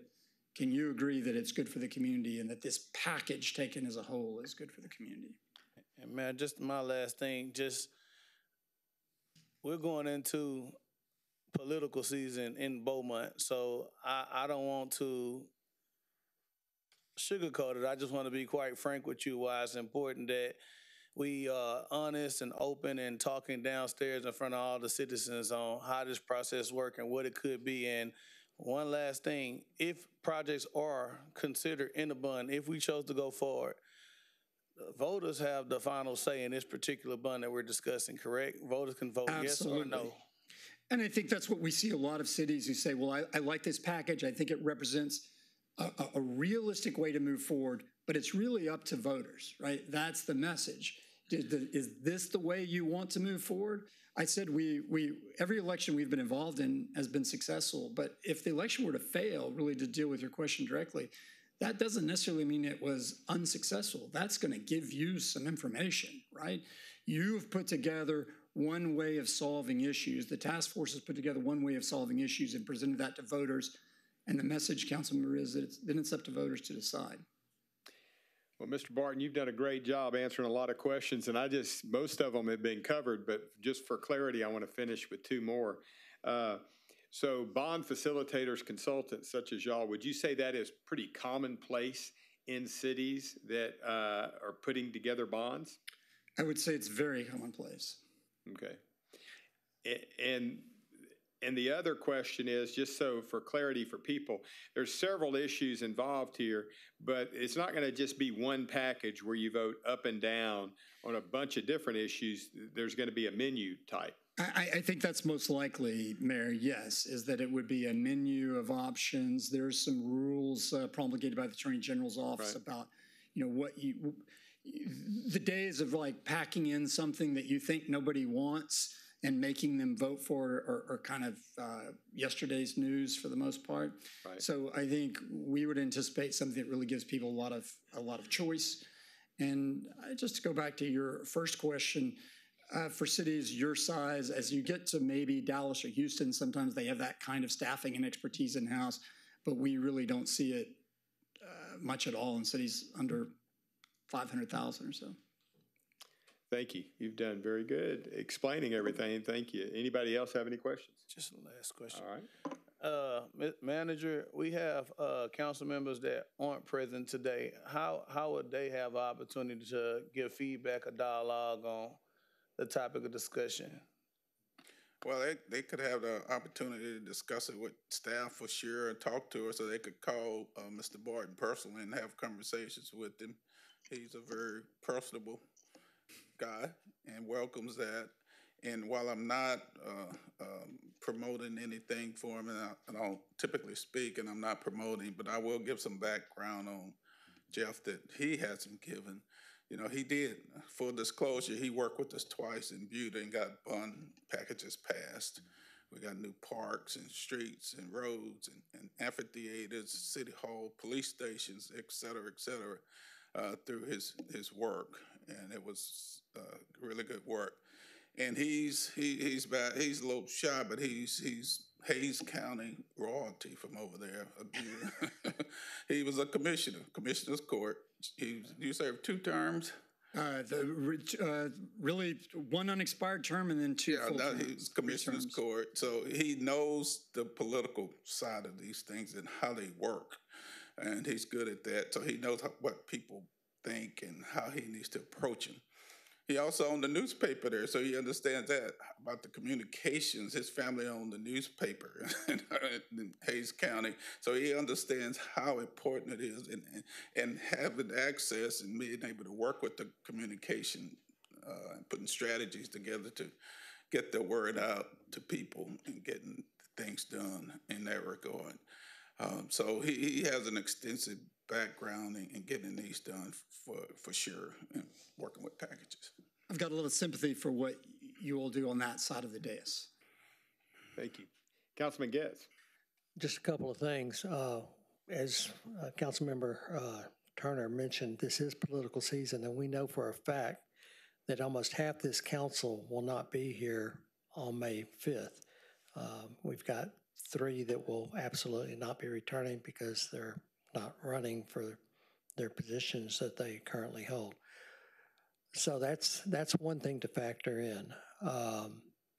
Another thing to factor in is we already have a Citizens Development Advisory Committee, which has never been tasked with doing anything like this, but I'm wondering if they could be, because it is within their function to make recommendations and advice to council. I think Ms. Nisby chaired that for many years. So I don't know if we want to start all over, but I guess my concern is it's a matter of timing. It's been 42 years, it's been pointed out. This November calling of an election doesn't have to be in November. It could be next May, or it could be next November. When you're doing something like this important, and we don't know how much money we're talking about calling for in the bond right now. We don't know which projects we're talking about right now. There's a lot of unknowns, and I understand it would be your firm's role to help us delve through those unknowns and winnow it down to specific projects, costs, and timelines. And I can understand the value that you bring to that. But I'm a little concerned about the timing, given that the council's about to change. That, I guess, is my biggest concern. I mean, I think that's for you all to determine. I understand the political side. I'll say this from our perspective: whenever you hire us, what we would propose to do, what we have in our proposal, is to go up pretty quickly by the time the first task force meeting starts, to go up with a special website that would be linked to your website, but would be an independent site as well, so that we can publish all of the material that's being presented to the task force. So that's completely transparent out to the community. People can see presentations or slide decks. They can see where that's headed. Task force members can go on there. So however you all decide to do that, working in and around politics is something that we are very familiar with, and we'll be mindful of it.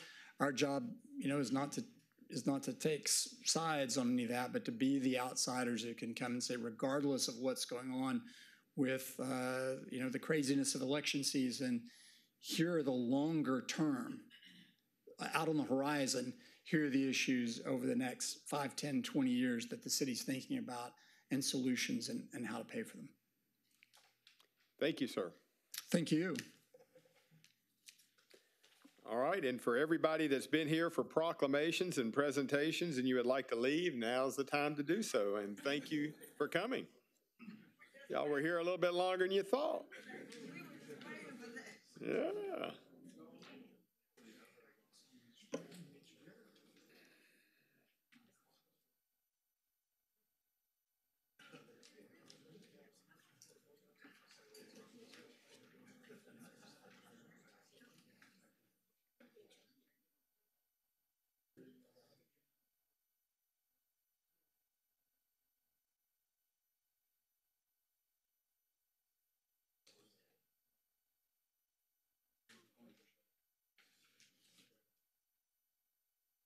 All right, at the close of today's meeting, City Council will recess into executive session to consider matters related to contemplate or pending litigation in accordance with Section 551.071 of the Government Code, ExxonMobil Corporation versus Robert Bonte, a.k.a. Rob Bonte, in an individual capacity, Sahara Club, Inc., Surf Rider Foundation, Inc., Hill the Bay, Inc., Baykeeper, Inc., and Intergenerational Environment Justice Fund Limited. Case number 125-CV-0014. And also Caleb Finter and the Beaumont Professional Firefighters Local 399 interveners versus City of Beaumont, Christopher S. Boone, Kenneth Williams, Roy West, Earl White, Taylor Neild, Mike Getz, Odwin Samuel, Charles Durio, Albert Turner, and Randy Felshaw. Calls number B210244. We're going to be entering into public comments, and at this time, for any citizen who wishes to speak, you may make public comments on the consent agenda, the regular agenda items 1 through 8 and 10, or any other topic. Item 9 has already been heard in public hearing, therefore citizens cannot speak on this item. The city clerk will call your name when it's your time to speak. When you approach the podium, please say your address, city, and state. You will have 3 minutes for public comments. The green light will come on when you approach the podium, and the red light will come on when your time is up. And please be reminded that myself and council cannot respond to the comments that are being made at this time, and but someone from our office will contact you. Catherine Campbell, 1067 Wise Street, Beaumont, Texas.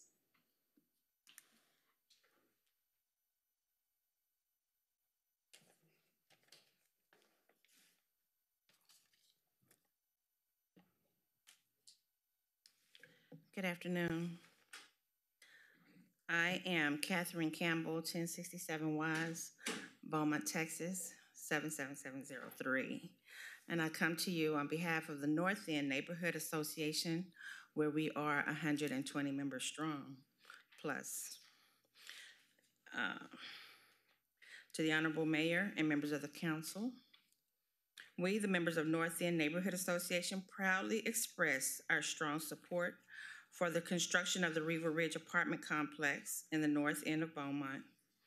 This development, led by KCG Company, represents a transformative investment in our community, addressing the need for modern, high quality, and affordable housing while fostering economic growth and local opportunity.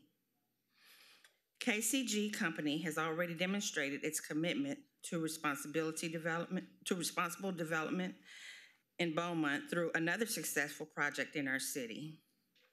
With the Riva Ridge development, they're taking this commitment even further by prioritizing the use of local construction companies and ensuring that residents of Beaumont have access to jobs in property management and on-site staffing once the complex is completed. Additionally, KCG aims to encourage local residency, ensuring that this development directly benefits the people who call Beaumont home. This project represents more than just housing. It is an investment in the people and future of the North End. It will create jobs, strengthen our local economy, and improve the overall quality of life in our neighborhood. We commend KCG's dedication for forming a lasting partnership with our community and appreciate the leadership and this council in supporting the developments that prioritize both progress and local engagement. We urge the council to approve and support this project, recognizing it as a vital step towards strengthening the North End and building a brighter future for all. Thank you for your time, commitment, and dedication to our city's progress. Respectfully, Catherine Campbell on behalf of the North End Neighborhood Association. Thank you, ma'am. Daniel Campisi, 2095 Dowling Road, Beaumont, Texas.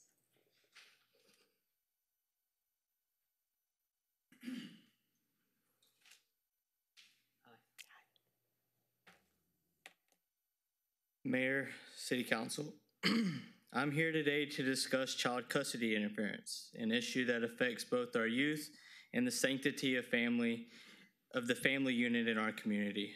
This is my fourth time addressing this council, and each time I've shared alarming statistics, highlighted relevant state laws, and proposed ways the council can better tackle these issues. Yet, despite my efforts, the community continues to face the same challenges, and my proposal for the city to adopt an ordinance to address this has yet to make it as an agenda item for discussion and adoption. What's the current issue with how the city handles interference with child custody cases? The lack of action from Beaumont Police Department is driven by two main factors. The city doesn't have an ordinance that allows civil penalties for these types of cases, and the DA won't handle custody interference cases because parents could face felony charges, so law enforcement just drops them, telling the affected parent it's a civil matter, go to court. As a result, the police department is left questioning the value of continuing their efforts to investigate these crimes. Even when all the elements of the case are present, past experience shows that the district attorney's office is reluctant to pursue them, leading to a waste of valuable police resources. This lack of action only emboldens offenders, allowing them to harm the city's youth with virtual impunity. If the city council doesn't step up and make the necessary changes, this will keep happening for generations. What's the solution? The solution I've proposed is for this council to amend Chapter 12 of Beaumont's Code of Ordinances by adding a new section that imposes civil penalties for interference with child custody. This would help prevent these injustices from affecting children in broken family environments. In short, it would allow police to issue tickets for these offenses as outlined in House Bill 969. It is no longer up to Beaumont Police Department or the county prosecutors to fix this. It is now the responsibility of this council. If you do not adopt the ordinance allowing Beaumont Police Department to issue citations for these offenses, you're telling the community, our youth, that we're complacent in allowing these crimes to continue and that the city is unwilling to find a solution. I want to believe that isn't true. I believe each member of this council was chosen for your ability to think strategically and serve as visionaries of this community. If you're serious about solving this problem, the solution I've provided is the only one, and it's legislation that's already been approved. Thank you, sir. You're welcome. Aaron Reynolds, 6945 Selena Lane, Beaumont, Texas.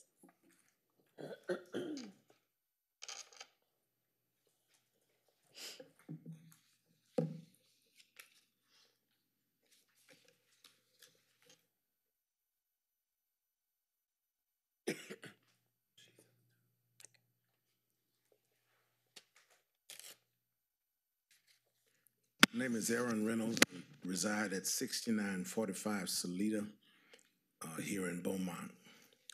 My reason for coming before you today is to address the false narratives and the misrepresentations of truth that you all have received in your executive sessions.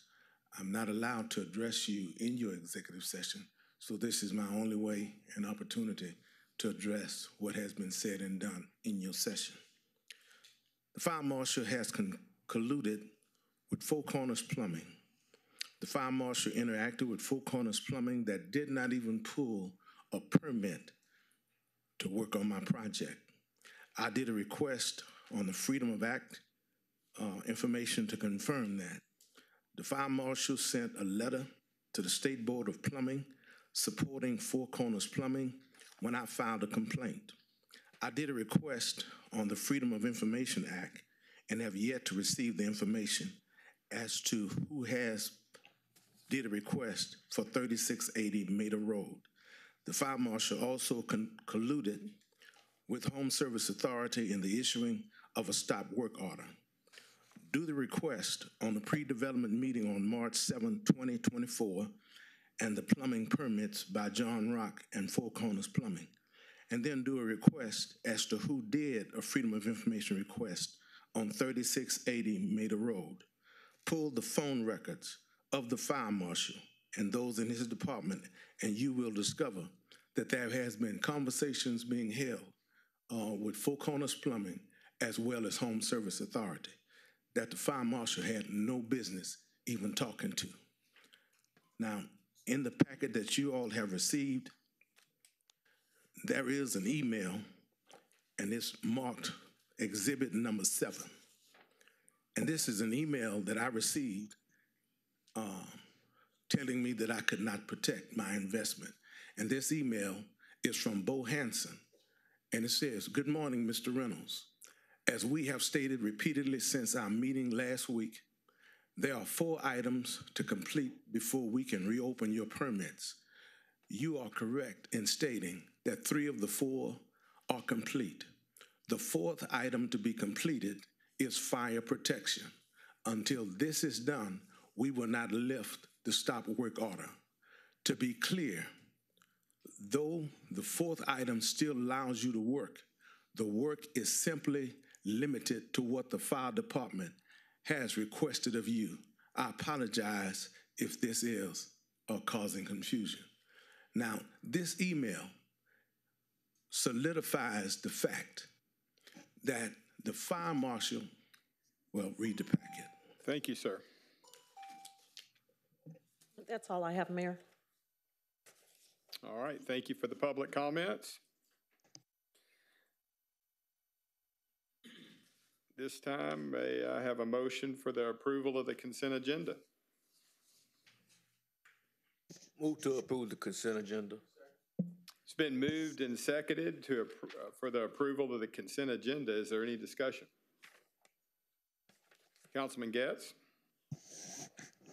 On item C, I saw as an attachment basically what amounted to a ballot to get a vice chair. It was, wait, I might be ahead of myself. Yeah. Is that separate? That's on the regular agenda? Work session. Okay. Never mind. Any other questions? All those in favor of approving the consent agenda, please signify by saying aye. Aye. Aye. Any opposed? The motion is carried. Mr. City Manager, may we have the reading of item number 1, please? Thank you, Mayor. Council consider a resolution allowing the city manager to enter into an agreement with GAP Strategies for bond facilitation services. And it comes with the recommendation of approval of the resolution. Is there a motion for item number 1? So move for approval. Second. There is a motion and a second for approval. Is there any discussion on item number 1? Councilman Getz? You know, we're missing a third of the city council here today, excluding the mayor. I think that this, given the magnitude of the amount of money that we're looking at spending, should be tabled until the next council meeting when we have hopefully all of the council here. So I move that this be tabled to the next council meeting. Is there a second? Before we second that motion, can we discuss the why about Councilmember Getz' request? Well, we'd need to second it to have a discussion. So according to your rules, you can discuss it before a motion. Once there's a motion on the floor, it either needs to have a second for further discussion or it dies for a lack of second. But if you wanted to go purely on Robert's Rules of Order, you can ask for clarification on the motion. And that's one of my concerns, clarification of Councilmember Getz' request, because that's why I asked earlier when we were having the presentation, you know, how would council members not present be able to participate? And if a majority, if we did call for the vote and a majority voted, regardless if they were here or not, how would that work? I just want clarity. Well, if a motion passes today, it passes. So If a motion passes today, in order for it to be revisited, it would need to be brought back by a member of council who voted for it to be revisited for a second vote. If the motion failed, again, it would need to be brought back by a member of council who voted for it to have it be placed back on the agenda. So basically today what you're saying is it can pass and it can be brought back if it was an issue. It would need to be brought back by one of the members who voted for it. Okay. For reconsideration. It's very unusual for a motion that passes to be revisited. It's usually a motion that fails. But it's council's show.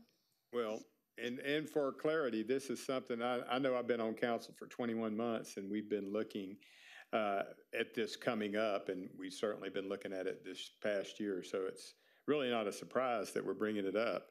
And so, Mayor? Yes. Also, we knew this was coming up, and council members that aren't here knew that we were going to be voting on this today. So, I mean, if they were really concerned about it, they should have been here to vote on it. Councilman Getz? I think this was originally scheduled to be on an agenda for a council meeting that was canceled. So the council members that aren't here apparently had vacations planned during this week already. So they're not here. All right,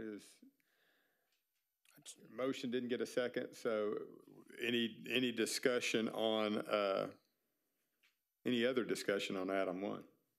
No, just clarity that, that it can be brought back if the members who voted passed it, and it also can be participated and discussed with whomever isn't here. I just don't want it to be looked at upon as if that's not the case. So just like any other item that's placed in the agenda, we've had several meetings where we haven't had a full quorum. We've had meetings where the mayor wasn't present, and the mayor pro tem ran the meeting. Any item that's on the agenda that passes can be revisited with any member of council for further explanation, either with staff, the city manager, or if they just want to have it rediscussed in an open session that's available to them. It takes 2 members to put something back on the agenda in the form of a work session or any of that nation. To put it back on for action, it would take someone, according to Robert's order, it would take someone who voted for the motion to put it back on the agenda for additional action or for further action. As I mentioned previously, it's very unusual to bring an item that passed back for reconsideration, but it's not unusual, and it certainly can happen. It's typically items that fail. Any other questions? Any other discussion? If not, all those in favor of approving item number 1, please signify by saying aye. Mayor, I don't think you have a motion. He didn't get a second. So, but you still need a motion to approve. So did you have a motion and a second to approve? We did have a motion. I missed that. We had a motion and a second. That's all right. So again, all those in favor of approving item number 1, please signify by saying aye. Aye. Any opposed? No. All right, that would be 4-1. All right. Mr. City Manager, may we have the reading of item number 2? Council to consider authorizing the city manager to execute a joint election agreement between Jefferson County and the City of Beaumont for the general election being held jointly with the Beaumont Independent School District and the Port of Beaumont for the May 3rd, 2025 general election.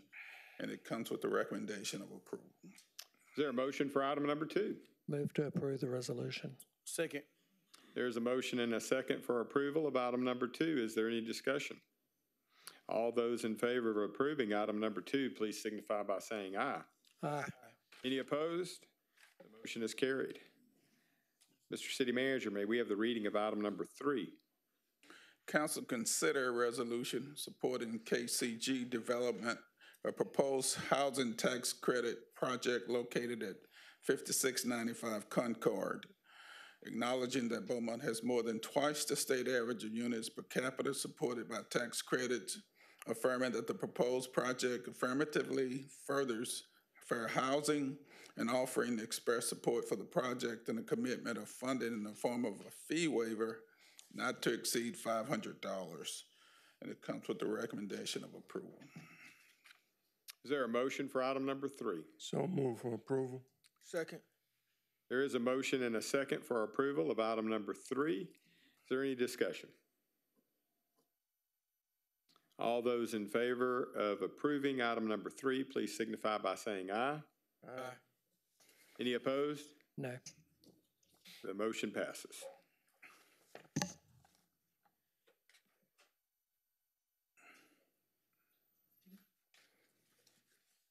Mr. City Manager, may we have the reading of item number 4? Council consider a resolution authorizing an emergency repair of a 24-inch wastewater main on Washington Boulevard, and it comes with the recommendation of approval. Is there a motion for item number 4? Move to approve. Second. So there is a motion and a second for approval of item number 4. Is there any discussion? All those in favor of approving item number 4, please signify by saying aye. Aye. Any opposed? The motion is carried. Mr. City Manager, may we have the reading of item number 6?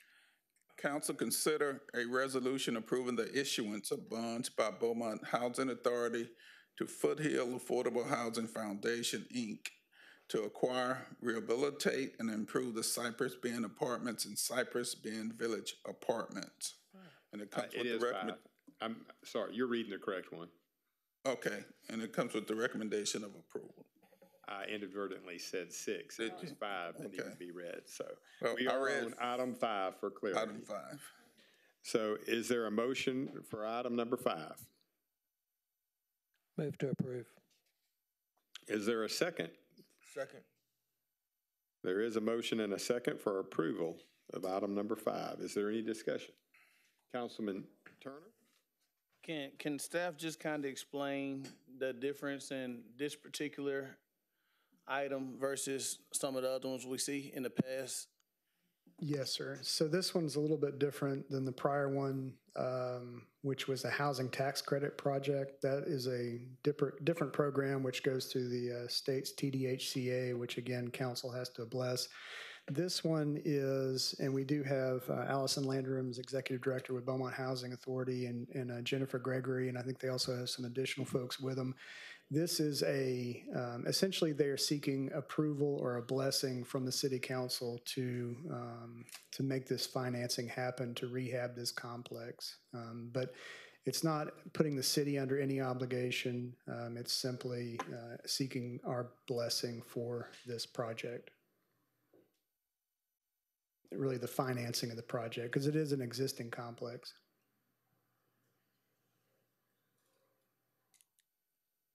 Any other discussion?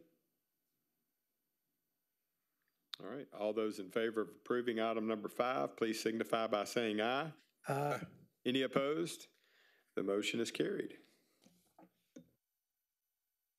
Mr. City Manager, now is the time to read item number 6. Thank you, Mayor. Item 6, council consider a resolution authorizing the city manager to award a contract to Ames Companies, CSI Consolidated, LLC of Houston, Texas, for the sanitary sewer lift station wet well cleaning project. And it comes with the recommendation of approval. All right, is there a motion for item number 6? Move to approve. Second. There is a motion and a second for approval of item number 6. Is there any discussion? Councilman Turner. Staff, I'm looking at the bids, and that's considerably a lot lower than some of the other contractors. Can you just kind of speak to, the credibility and if we think this can get done for this bid amount? We spoke with the contractor. They are new to the City of Beaumont and have provided good references to us. And so we were concerned about how low that bid is. We told them that we would not be interested in entertaining change orders to this contract. And also by state law, there's limitations to how much of a change order they could ask for. So if they do a good job for us, we'll have a new contractor to help keep our lift stations clean. So we had nothing to object to their bid. Thank you, Molly. It just stood out to me, but as long as you guys are confident and stand on it, I respect it. Thank you. Any other discussion? All those in favor of approval of item number 6, please signify by saying aye. Aye. Any opposed? The motion is carried. Mr. City Manager, may we have the reading of item number 7? Council consider a resolution authorizing the city manager to execute change order number 7 to the contract with Callan Marine Limited for the Riverfront Park Restoration Project. And it comes with the recommendation of approval. Is there a motion for item number 7? So move for approval. Second. There is a motion and a second for approval of item number 7. Is there any discussion? Councilman Turner. Oh, Councilman Guess, I'm sorry. So I thought we were supposed to be opening Riverfront Park in March. What has caused this still further delay, and when is the actual opening date going to happen? A lot of the recent delays have really been focused on the weather and having days that they've not been able to work. We are meeting weekly now with their chief operating officer to make sure that they are continuing to move with the purpose and stay focused on getting the project finished. The last schedule that we received from them is for the end of February. We're happy to observe 2 truckloads of sod showed up this morning, and they've been placing sod in the rain today. So thankfully, the weather did not hinder that activity. There is still some more work underground to be done.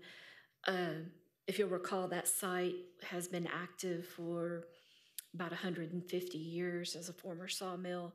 There are some surprises once we got into the landside operations that slowed us down, but we're confident, the COO is confident that we're making good progress to meet end of the project at the end of February. There may still be some drainage work occurring on the just north of the Civic Center, but the rest of the park should be able to be occupied and have our grand opening. How long will it take to modify the north sidewalks to comply with ADA regulations? A lot of the work is ongoing right now, but they are confident that they can meet the end of February. And like I said, I'll get another update this Friday, but they are standing behind that end of February date. So why do they need 56 additional calendar days? The project has extended beyond the contract time, so there were some days that needed to be added for that additional work. That still it doesn't extend the contract time past the end of February. They're actually about to be out of contract days. And we're having another discussion about what charges may be associated with that, but we're doing everything we can to work with the contractor to make sure that that there's no adverse penalties to the work that they're doing. Bottom line sounds like you still think it could be opened in March. We are very hopeful seeing that sod go down today, because as other staff can tell you, sod is hard to get right now. And to see those truckloads show up, that's a good sign. Thank you. You're welcome. Councilman Turner? Yeah, that's what I wanted clarity. It says a total of 56 additional days, not additional 56 working days. Well, it's 56, added 56 days from when the contract was scheduled to end, which was back at the end of November. So we're catching up through December and January's days. So we're still beyond the limits of the contract time. And that's where we have the dreaded liquidated damages discussion. So we are continuing to work with them. Right now, our priority is get the project finished, get this park open. I understand. I kind of share what my sentiment with Councilmember Getz with. Citizens are excited about it, and we just want to make sure we hold our contractors to the hard deadlines that they, produce to the city. So I understand. Well, concern. If it helps, for this change order alone, here's a copy of all the correspondence. If you'd like to go through it, emails and RFIs and submittals of just this change order to make sure that we are being as transparent and as accountable as we can. I respect that. Thank you, Molly. Thanks. Any other discussion? All those in favor of approving item number 7, please signify by saying aye. Aye. Any opposed? Motion is carried.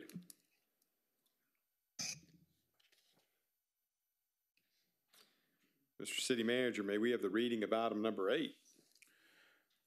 Council to consider approving an ordinance for the fee amount specified in the City of Beaumont's Code of Ordinances to be repealed and replaced with language indicating that said fees shall be as established in the city's master fee schedule found in the appendix of the City of Beaumont's Code of Ordinances, and it comes with the recommendation of approval. Is there a motion for item number 8? We'll move for approval. Is there a second? Second. There is a motion and a second for approval of item number 8. Is there any discussion? Councilman Getz. Just for clarification and for the citizens, the council's already approved these fee changes. This is just really simply a matter of placing the master fee schedule at another location. Is that? Yes, sir. We approved the master fee schedule in the budget, but we didn't realize when the master fee schedule, which is something we hadn't done before, so this was our first time actually composing a big, huge master fee schedule. So we had to go through every chapter, every section of the code and find anything that related to fees. And then they will replace that with where they can go to the fee schedule. It'd just be easier to update the fee schedule versus trying to update every area in the code that may have some fees in it. So we're just trying to make it easier for citizens as well as for ourselves to be able to look at the fee schedule. Thank you, Tina. Mm-hmm. And this would allow the next time we adopt changes to the master fee schedule, we don't have to do this part. Like she said, she can just swap out the master fee schedule. So this won't impact anything that you've already done. All right. All in favor of approving item number 8, please signify by saying aye. Aye. Any opposed? The motion is carried. Mr. City Manager, may we have the reading of item number 9? Council consider a request for a specific use permit to allow a duplex in an RS, which is a residential single-family dwelling district, for property located at 5450 Concord Road. And staff recommends approval with the following conditions. Shall obtain all necessary permits and complete all required city inspections. 2, no permanent structures or appurtenances shall be placed within the easement property.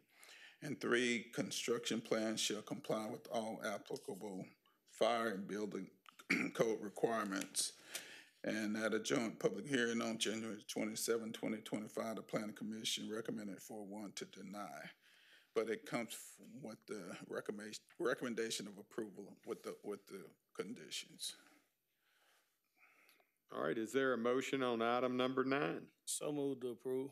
Second. There is a motion and a second for approval of item number 9. Is there any discussion? Councilman Getz. So I just want to be certain that with this action, we are telling the owner that he cannot go forward with converting the property into 4 dwelling units, but he would be allowed to seek a duplex with a specific use permit. Is that correct with these conditions? Yes, sir. A maximum of 2 dwelling units on the property. Okay, thank you. If there's no other discussion, all in favor of approving item number 9, please signify by saying aye. Aye. Any opposed? The motion is carried. Mr. City Manager, would you please take us into the public hearing? Council to conduct a public hearing on dangerous structures.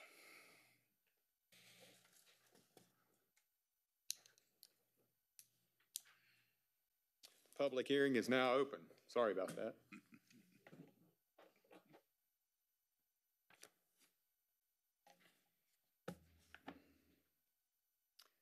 Demi Ingman is coming to the podium. Yes, sir. Good afternoon. Staff's asking council to consider the raise of 47 structures today.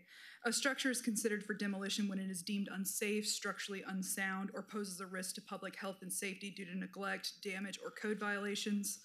The council may order the property to be placed under a 150-day work program, allowing the owner time to make necessary repairs and bring it up to code. Or they can order raising of the structure, meaning it will be demolished if it remains non-compliant 10 days thereafter. For transparency, I'm requesting that the council remove from consideration of 11450 Edgewater, which is originally line 11 in your staff memo, and also 2270 Washington, which was originally intended to be line 47 in your staff memo. These addresses were posted incorrectly, and to ensure due process, I want to make sure that they're removed from this list in consideration today. So with these removals, the council will now consider the demolition of 46 structures in total. I'm sorry, 45 structures in total. Okay.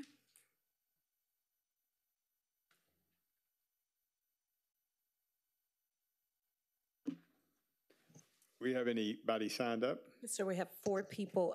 Derek Dawson, 4830 Rue Drive, Beaumont, Texas. I think he's speaking on item number 37.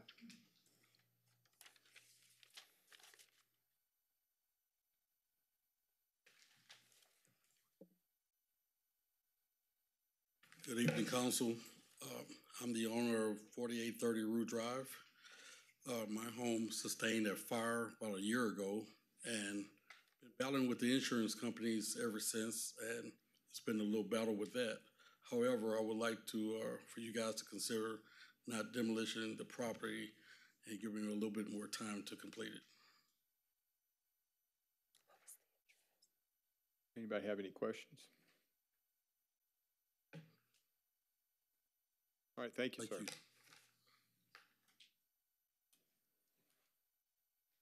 I have Nima, and I am not sure how to pronounce the last name, but the address is 4160 Bethlehem Avenue, Beaumont, Texas, item number 3. Yes, ma'am, thank you. It's Nima Galamdanchi. Okay.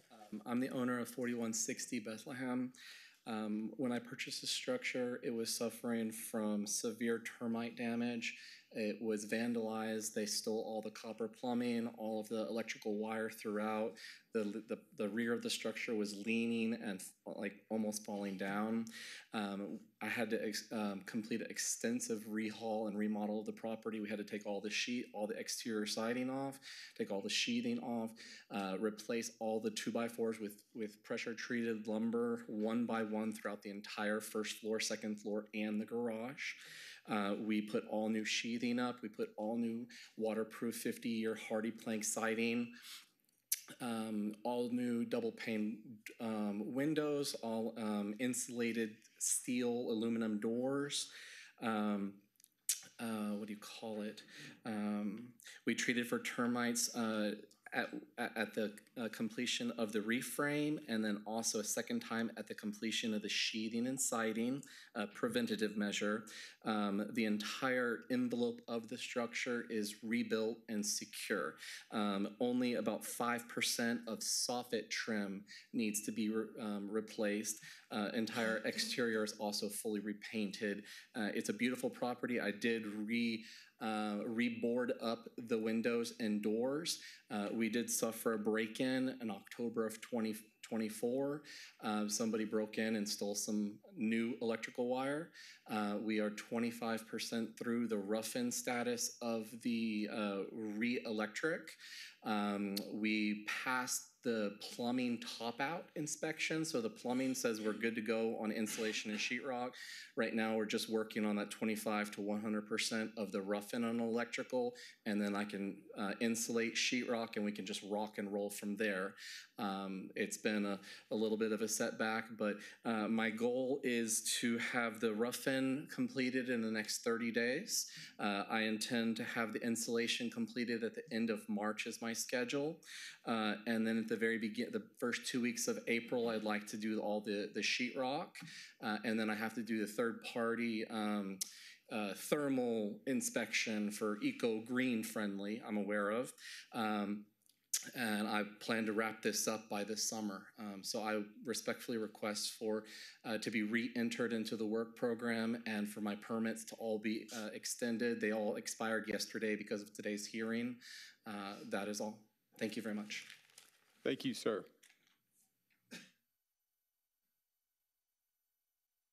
Roderick Mosley, 7706 Folkestone, Houston, Texas. I'm not sure which item he wants to speak on. I'm on 3103 Magnolia. I had a house fire. Item number 31? No. My home is 3103 Magnolia. 27.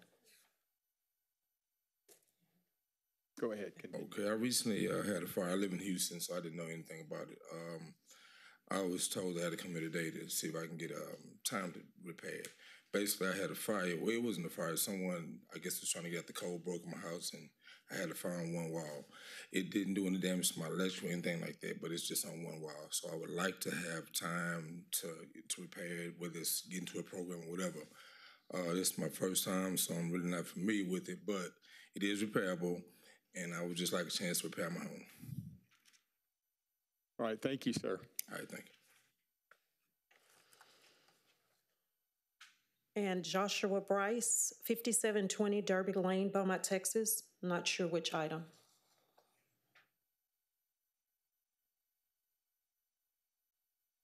Yes, ma'am. I believe I have two houses on that list.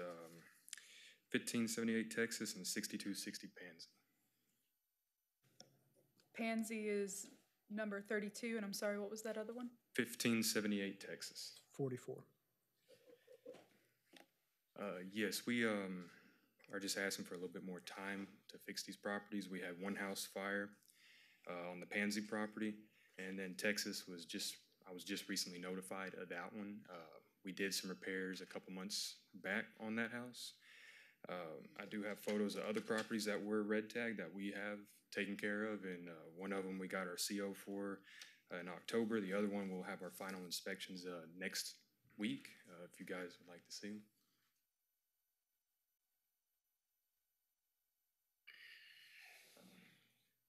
But we will get those projects started ASAP and get them done within the allotted time that we are allowed if we are. And I do appreciate y'all's time. Thank you very much. Okay, thank you. That's all I have, Mayor. That's it. All right, the public hearing is now closed. Mr. City Manager, we have the reading of item number 10. City Council, after conducting a public hearing, consider an ordinance to declare the following 47 structures to be unsafe structures in order the owners to raise the said structures within 10 days. If the property owner fails to comply within 10 days, staff is requesting City Council authorization to demolish these structures without further notification to the property owner or City Council action. Additionally, if the property owner or structure requests and is authorized by City Council to enroll in a work program, all delinquent taxes shall be paid in full, or a payment plan shall be established prior to enrollment in the work program. Enrollment in the work program shall occur within 10 days after the effective date of this ordinance. And this comes with the recommendation of approval.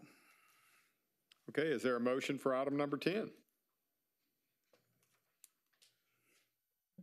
I make a motion for approval with the exception of the 5 items, 39, 3, 27, 32, and 44. I believe it was 37, Council. Should be 7.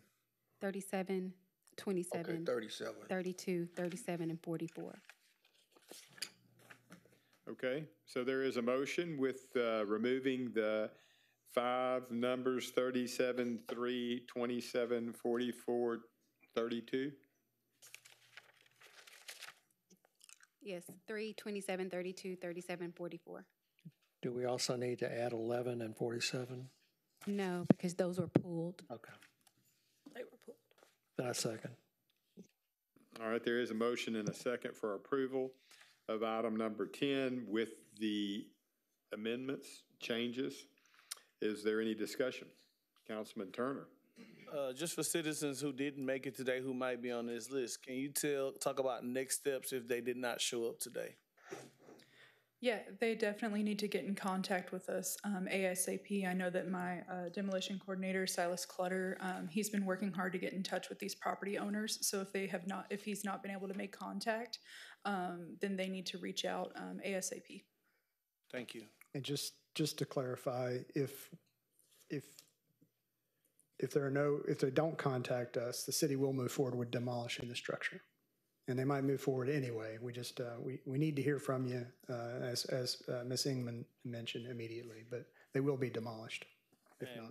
Second question, Chris, just again, for people who might not be familiar with this process, if we do demolish the property, what are like the steps for the work that the city paid and things like that? If there's a lien on the property, how does that work again? No, so if it's a residential property, we do not attach a lien to the property. The city would absorb those costs. It's a combination of city funding, in some cases CDBG HUD funding. But if it's residential property, which most of these are, we do not try to collect or place a lien on the property.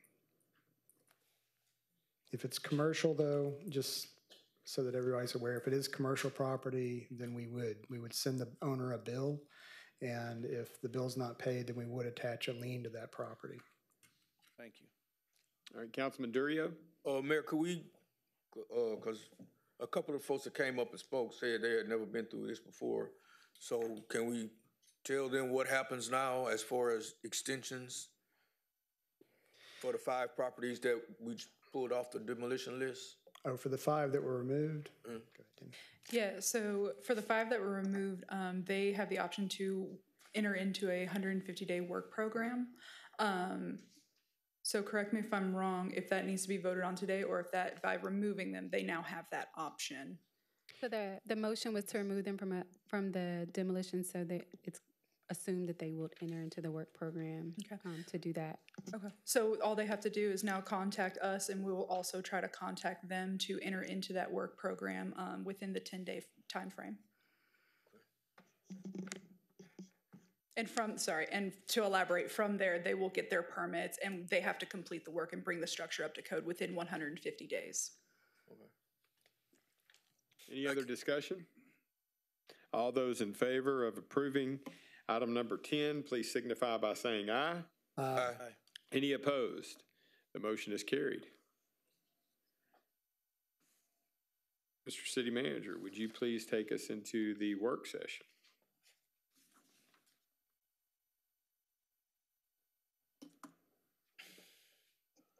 Okay, Mayor, work session.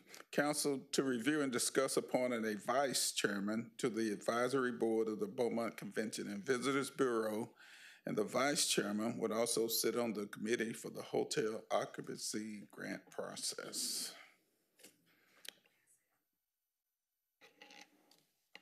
And we have CVB Executive Director, Ms. Freddie Willett, coming to address you.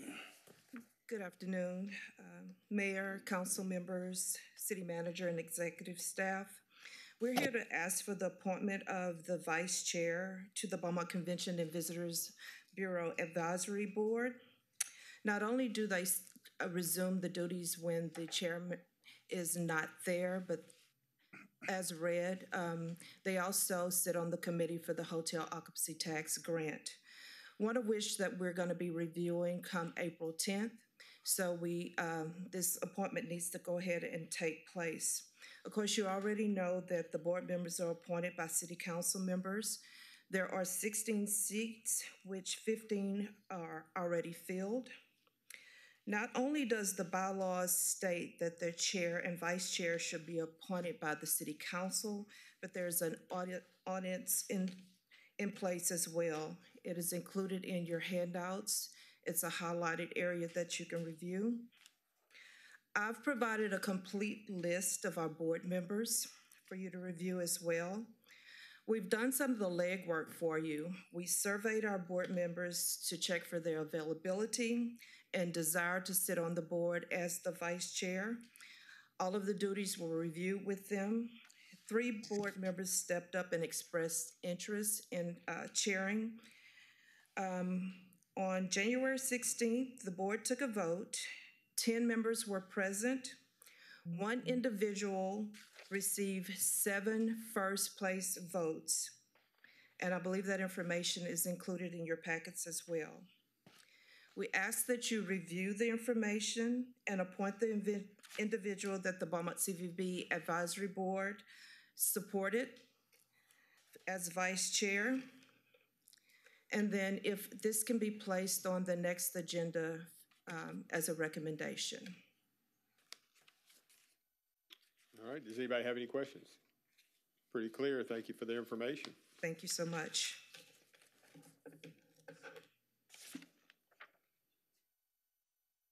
Mr. City Manager, would you take us into the next work session? The Downtown Proactive Code Enforcement Update. And we have Bo Hanson coming to give us an update.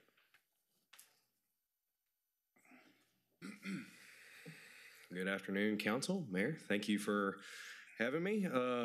It has been 9 weeks since my last update, and while progress has been made, there's still a lot of work to be done. Today, I want to continue what I began in my last presentation, shifting focus from an exhaustive list of addresses to working collaboratively with property owners. So this slide illustrates just that. Of the 14 total property owners, half have made significant progress toward compliance. The remaining 7 still have substantial work ahead of them. With this in mind, we continued a proactive approach and invited these 7 owners to a roundtable discussion to clarify our request and facilitate solutions. Progress seemed to have stalled, and we wanted to re-engage in a constructive way with these 7 owners. Next slide, please. The results were largely positive. 1 building owner committed to repairing 2 buildings and acquiring a CO for both. 1 building owner has already knocked out a few repairs and since our meeting is working on the vacant building registry. 1 building owner communicated that they were going to get the VBR done. 1 building owner is looking to mimic some of the more successful boarded and secured buildings that have entered into temporary compliance. So for 4 of these owners, this is the progress we were hoping to see by simply sitting down together. However, we have not yet received a response from 3 building owners who collectively own 13 buildings. Next slide, please. Quickly, I'll give you an overview by address, starting with the vacant building registry. And our demo coordinator, as you know, Silas Clutter, is here if you have any specific detailed questions. This slide shows all properties that we have contacted to register their vacant building. As you can see, only 1 has done so, but several have communicated plans to do so. Next slide.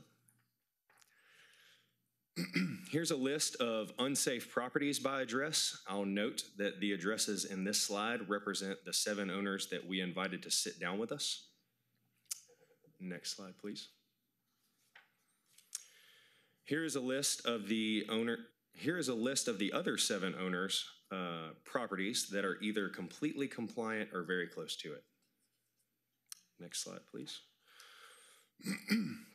And then before updating on the Gilbert building, I'd like to provide some historical context on why addressing unsafe violations is so critical. While I know you all understand the importance of building codes, it is valuable to reflect on past incidents and continue to apply those lessons to our own community. The first building codes in the United States aim to prevent fire spread. While construction materials and methods have evolved, the core principles of fire prevention and occupant safety remains unchanged. In 1625, the first recorded building law was passed in New Amsterdam, which is now New York, primarily addressing wooden chimneys to reduce fire hazards. Fast forward to December 30th, 1903, Chicago, Illinois. A fire during a matinee performance resulted in approximately 602 deaths. The theater lacked sufficient exits relative to its occupancy. November 28, 1942, the Coconut Grove nightclub fire in Boston, Massachusetts. A fire in an overcrowded nightclub led to 492 deaths. Many exits were locked or concealed, and the venue contained highly flammable materials. More recent, November 21st, 1980, Las Vegas, Nevada. A fire caused 85 deaths and over 700 injuries. The casino and restaurant areas lacked automatic sprinklers, allowing rapid fire spread. February 20th, 2003, the Station nightclub fire in West Warwick, Rhode Island. A pyrotechnic display ignited soundproofing foam, leading to 100 deaths and over 200 injuries. The building was overcrowded, lacked adequate exits, and had no sprinkler system. While national tragedies highlight the need for strong building codes, we have also unfortunately seen incidents in our own community that emphasize the importance of enforcement. June 12, 2017, a 4,000 square foot building with a high fire load caught fire. The building lacked detectors and automatic extinguishing systems. A structural collapse ultimately led to its complete demolition. March 21st, 2021, the former First Baptist Church fire. A fire broke out on an upper floor of this vacant and unsecured building. And this structure is unfortunately consistently found unsecure and unsafe. April 8th, 2022, former workforce building. A fire in a 3-story vacant building required emergency response. The structure had broken windows and unsecured entry points. The building remains vacant and unsecured from entry today. June 6, 2024, the Gilbert Building fire. This fire occurred in a recently tagged vacant building with multiple violations. Beaumont Fire was quickly on scene. After an initial offensive attack, units moved as far as possible to get out of the collapse zone and still be effective. The new objective was to slow fire growth and keep the fire contained to one building. That objective was achieved. Thank you again to Beaumont Fire for your quick action to suppress this fire. While shoring efforts are in progress today, no formal plan to secure or restore the building have been submitted to city staff. Next slide, please. Yes, sir. Before you go forward, you said you had invited 7 building owners to come to a round table to help facilitate discussion and reinitiate the process. Yes, sir. And that 4 people did, 3 did not. Correct. The identities of the 3 that did not, is that subject to public information? If there was a record of they sent out invitations via email, if there's a record of it, or if they took attendance at the meeting, then yes, they would be. Was there a record of email invitations? Yes. Who were the 3 that did not show up? Mr. Flanagan, Mr. Gilbert,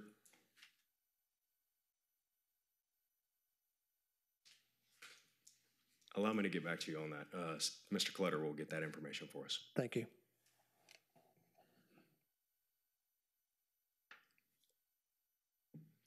At the last meeting, council set a March 11th deadline for a structural plan, along with a clear intent and timeline for the Gilbert building. This past Friday, we received an updated timeline forecasting a mid-May completion of the structural concerns. While structural repairs are crucial, securing the building against trespassing also remains a critical concern. This building was originally tagged in April of 2023, then again as part of this broader proactive plan in early 2024. Today, no formal plan has been submitted to address this imminent danger. We will expand on this more at the March 11th council meeting. Next slide, please. In closing, I'd like to leave you with 3 quick takeaways. First, progress is happening. Over half of the property owners have made significant strides towards compliance. Continued collaboration has proven effective.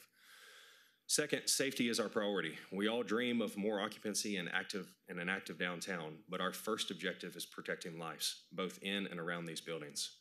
And third, by working together, city staff, property owners, and council, these challenges will continue to turn into opportunities for a more vibrant and safe city. We appreciate the council's continued support as we work to uphold building safety standards in our community. And then if you have any comments or questions, we'll gladly address any of them. Councilman Turner? Well, I have a question and furthermore concern, and I like to see how council and staff feels about this. You know, with the status of the Gilbert building and what we're looking at, I would hope to see if council be willing to support adding liability insurance to that building on the owner, to whereas if something happens, that liability won't be on anyone outside of the owner.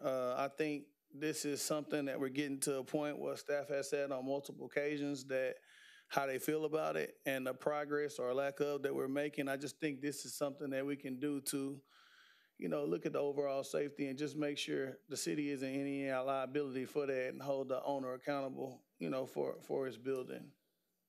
So you're saying to get an agreement with the owner to supply liability insurance on the building that protects the city? Yes, that's what I'm looking to see if I can get some support from the council. That would be taken March 11th. And just for clarity, right now that building, was that picture you showing us, the building's unsecure? Correct. AJ, what you want is for them to have insurance in case somebody gets hurt, they don't come after the city. Yeah, well, in case someone gets hurt, that owner of that building is fully liable. Yes, we're given the extended timeline because if it would be that fiscally conservative, go spend that amount of money and tear that building down and look for it to come back.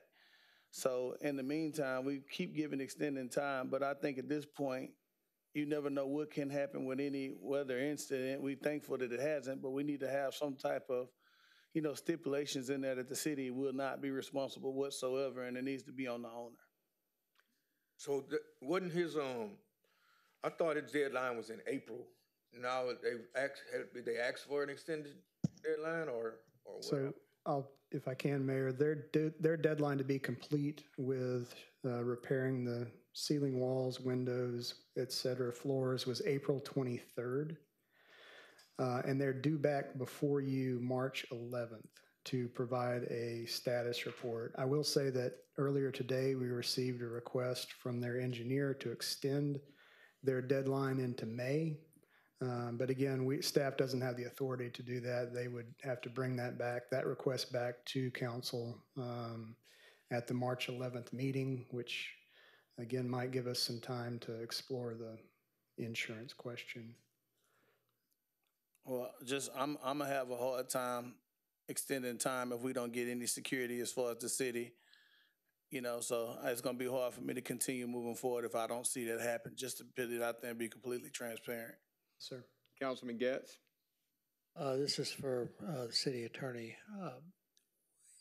As you look at the Gilbert building situation, and I understand anybody can go file a lawsuit and name anybody as a defendant, they go pay a filing fee, but what are the liability assessments against the city for something that would happen if you feel comfortable opining on that? For instance, if the building were to collapse and injure somebody, does the city face significant liability?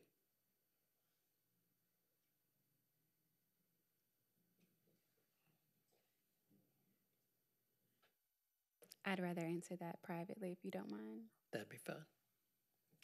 And just for, I know for my sake, come March 11th, I would like, from at least this point forward, if they've secured the building, because I'm not willing to vote for any extension if the because that is presenting a safety to our citizens if people can access the building.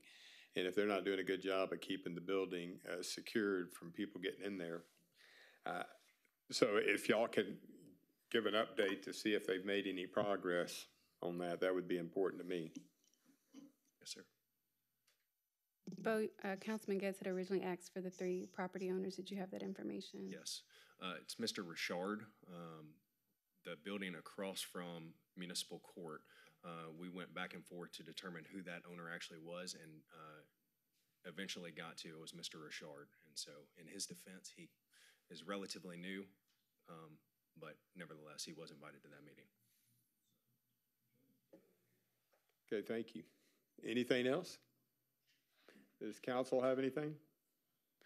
All right, thank you, Bo.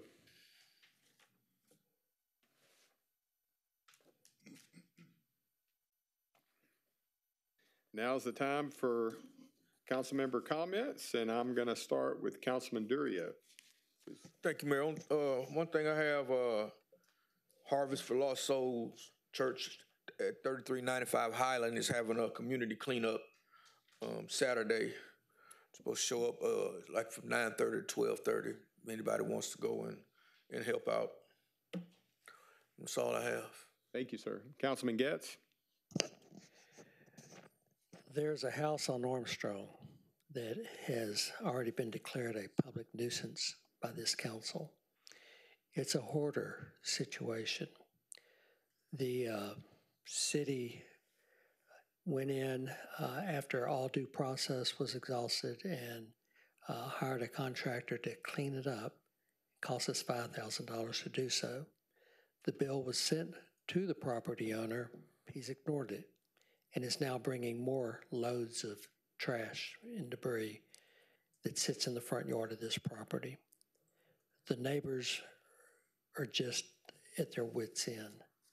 What can be done to collect on the amount that he already owes the city for us having to go in and clean up his mess? And what can be done to prevent further violations of city ordinance? Can anybody answer?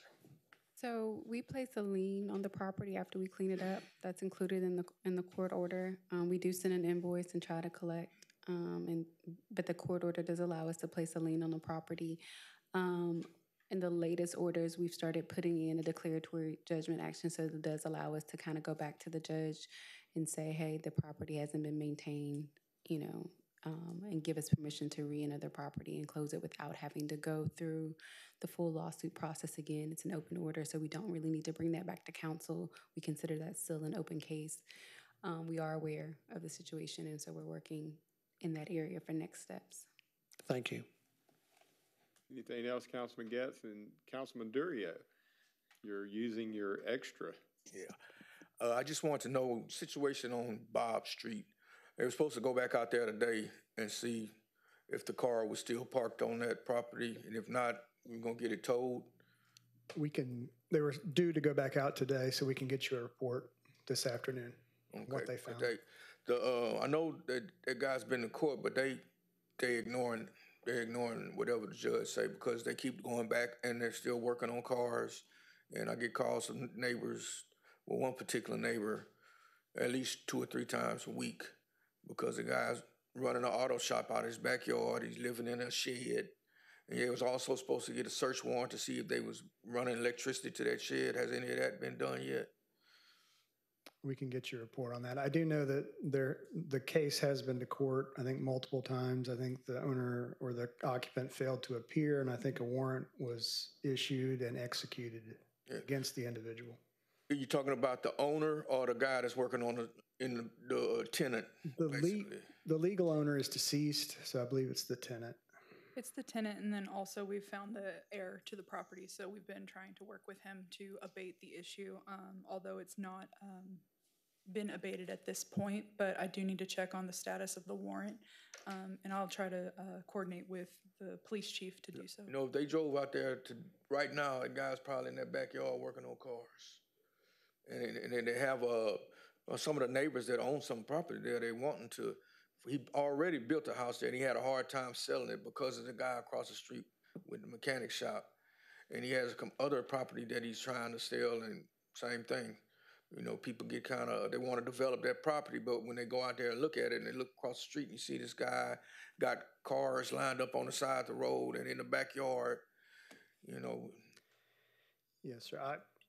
It's been an ongoing issue. I went out there as late as Friday afternoon, and it is still going on. And I know we had multiple cases against it, and we're working those cases. They was working on cars when you went out there? Yes, what, you didn't get out and tell them to stop? I did not. All right, Councilman Guess, back to you as well. Ms. Reed, one question I have concerns a citizen's comments about this civil fine that can sometimes be attached for interference with child custody. It is only a fine that we would be authorized to do. Is that? It'd be something that would go through municipal court, correct? So it'd be a fine. So I just want to explain, having practiced family law for 30 years, that I have to take exception with you, sir, saying that this council just wants to turn its back on child custody interference.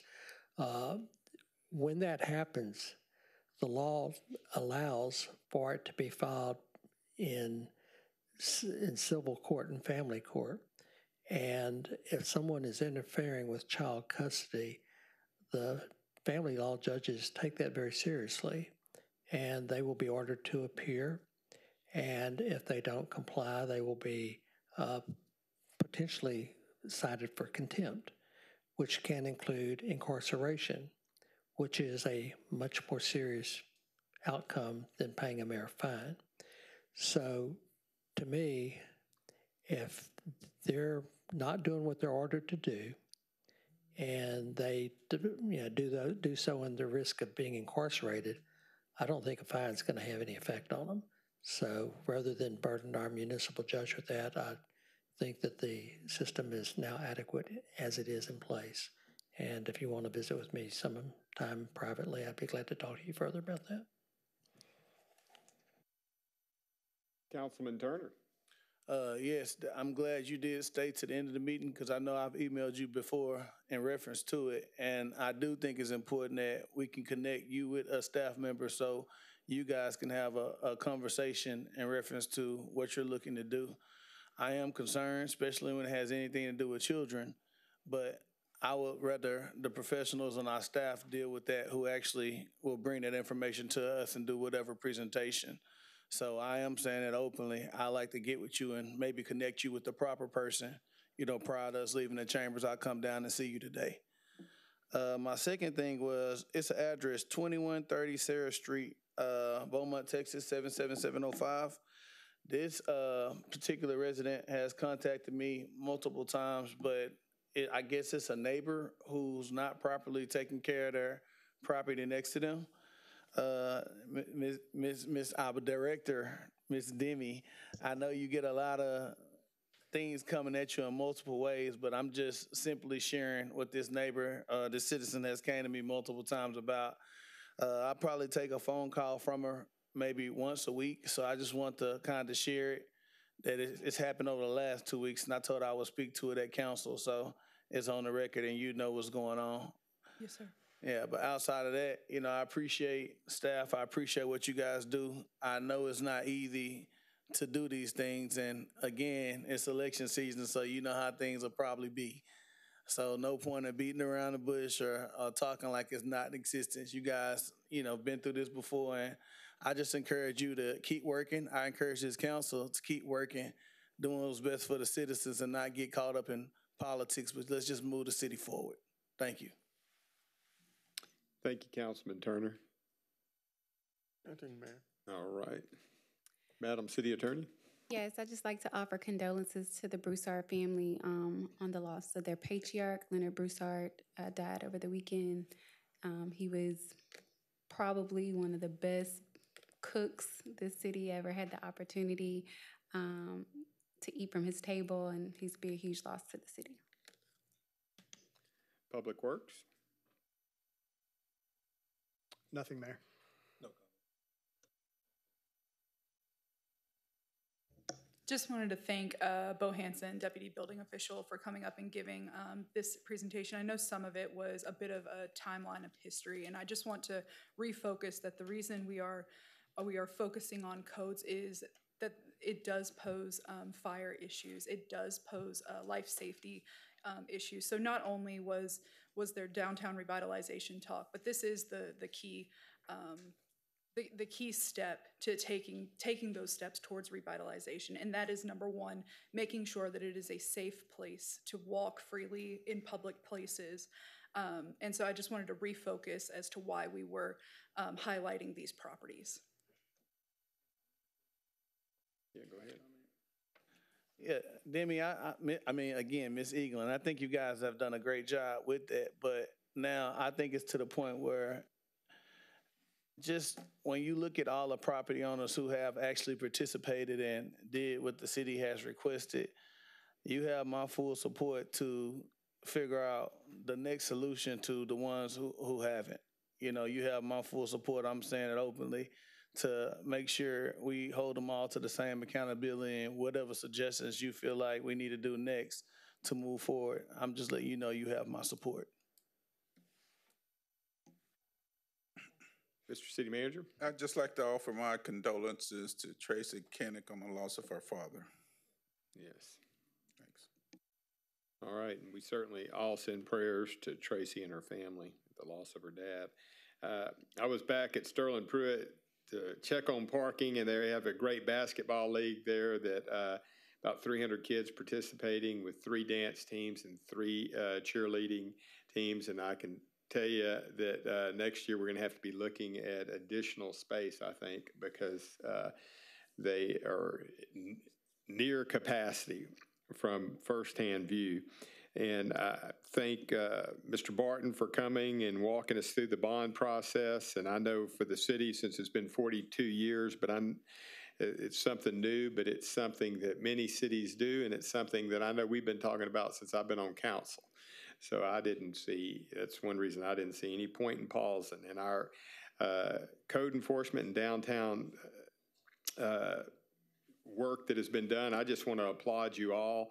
And I know also in this today, 42 of the 47 structures, we agreed to move forward on. And that's one reason we have a whole lot less fires in this city than we used to because of this. So a lot of work is being done, but it has to go through the courts. Texas is all about private property rights. And one reason this is such a great state, and we love living here, so that requires processes, and the courts get involved. So things often don't move quickly. But y'all stay on top of it and continue to work on it, and I applaud your efforts because I know oftentimes people may feel like nothing is happening. I know we're having another cold weather event later this week, and we had a significant snow event earlier, and I just want to give thanks to the Salvation Army, Henry's Place, as well as some other place, and Beaumont Pets Alive, and I've been in communication in terms of Salvation Army and Henry's Place. Henry's Place is prepared for any overflow if the Salvation Army has a need for that, and so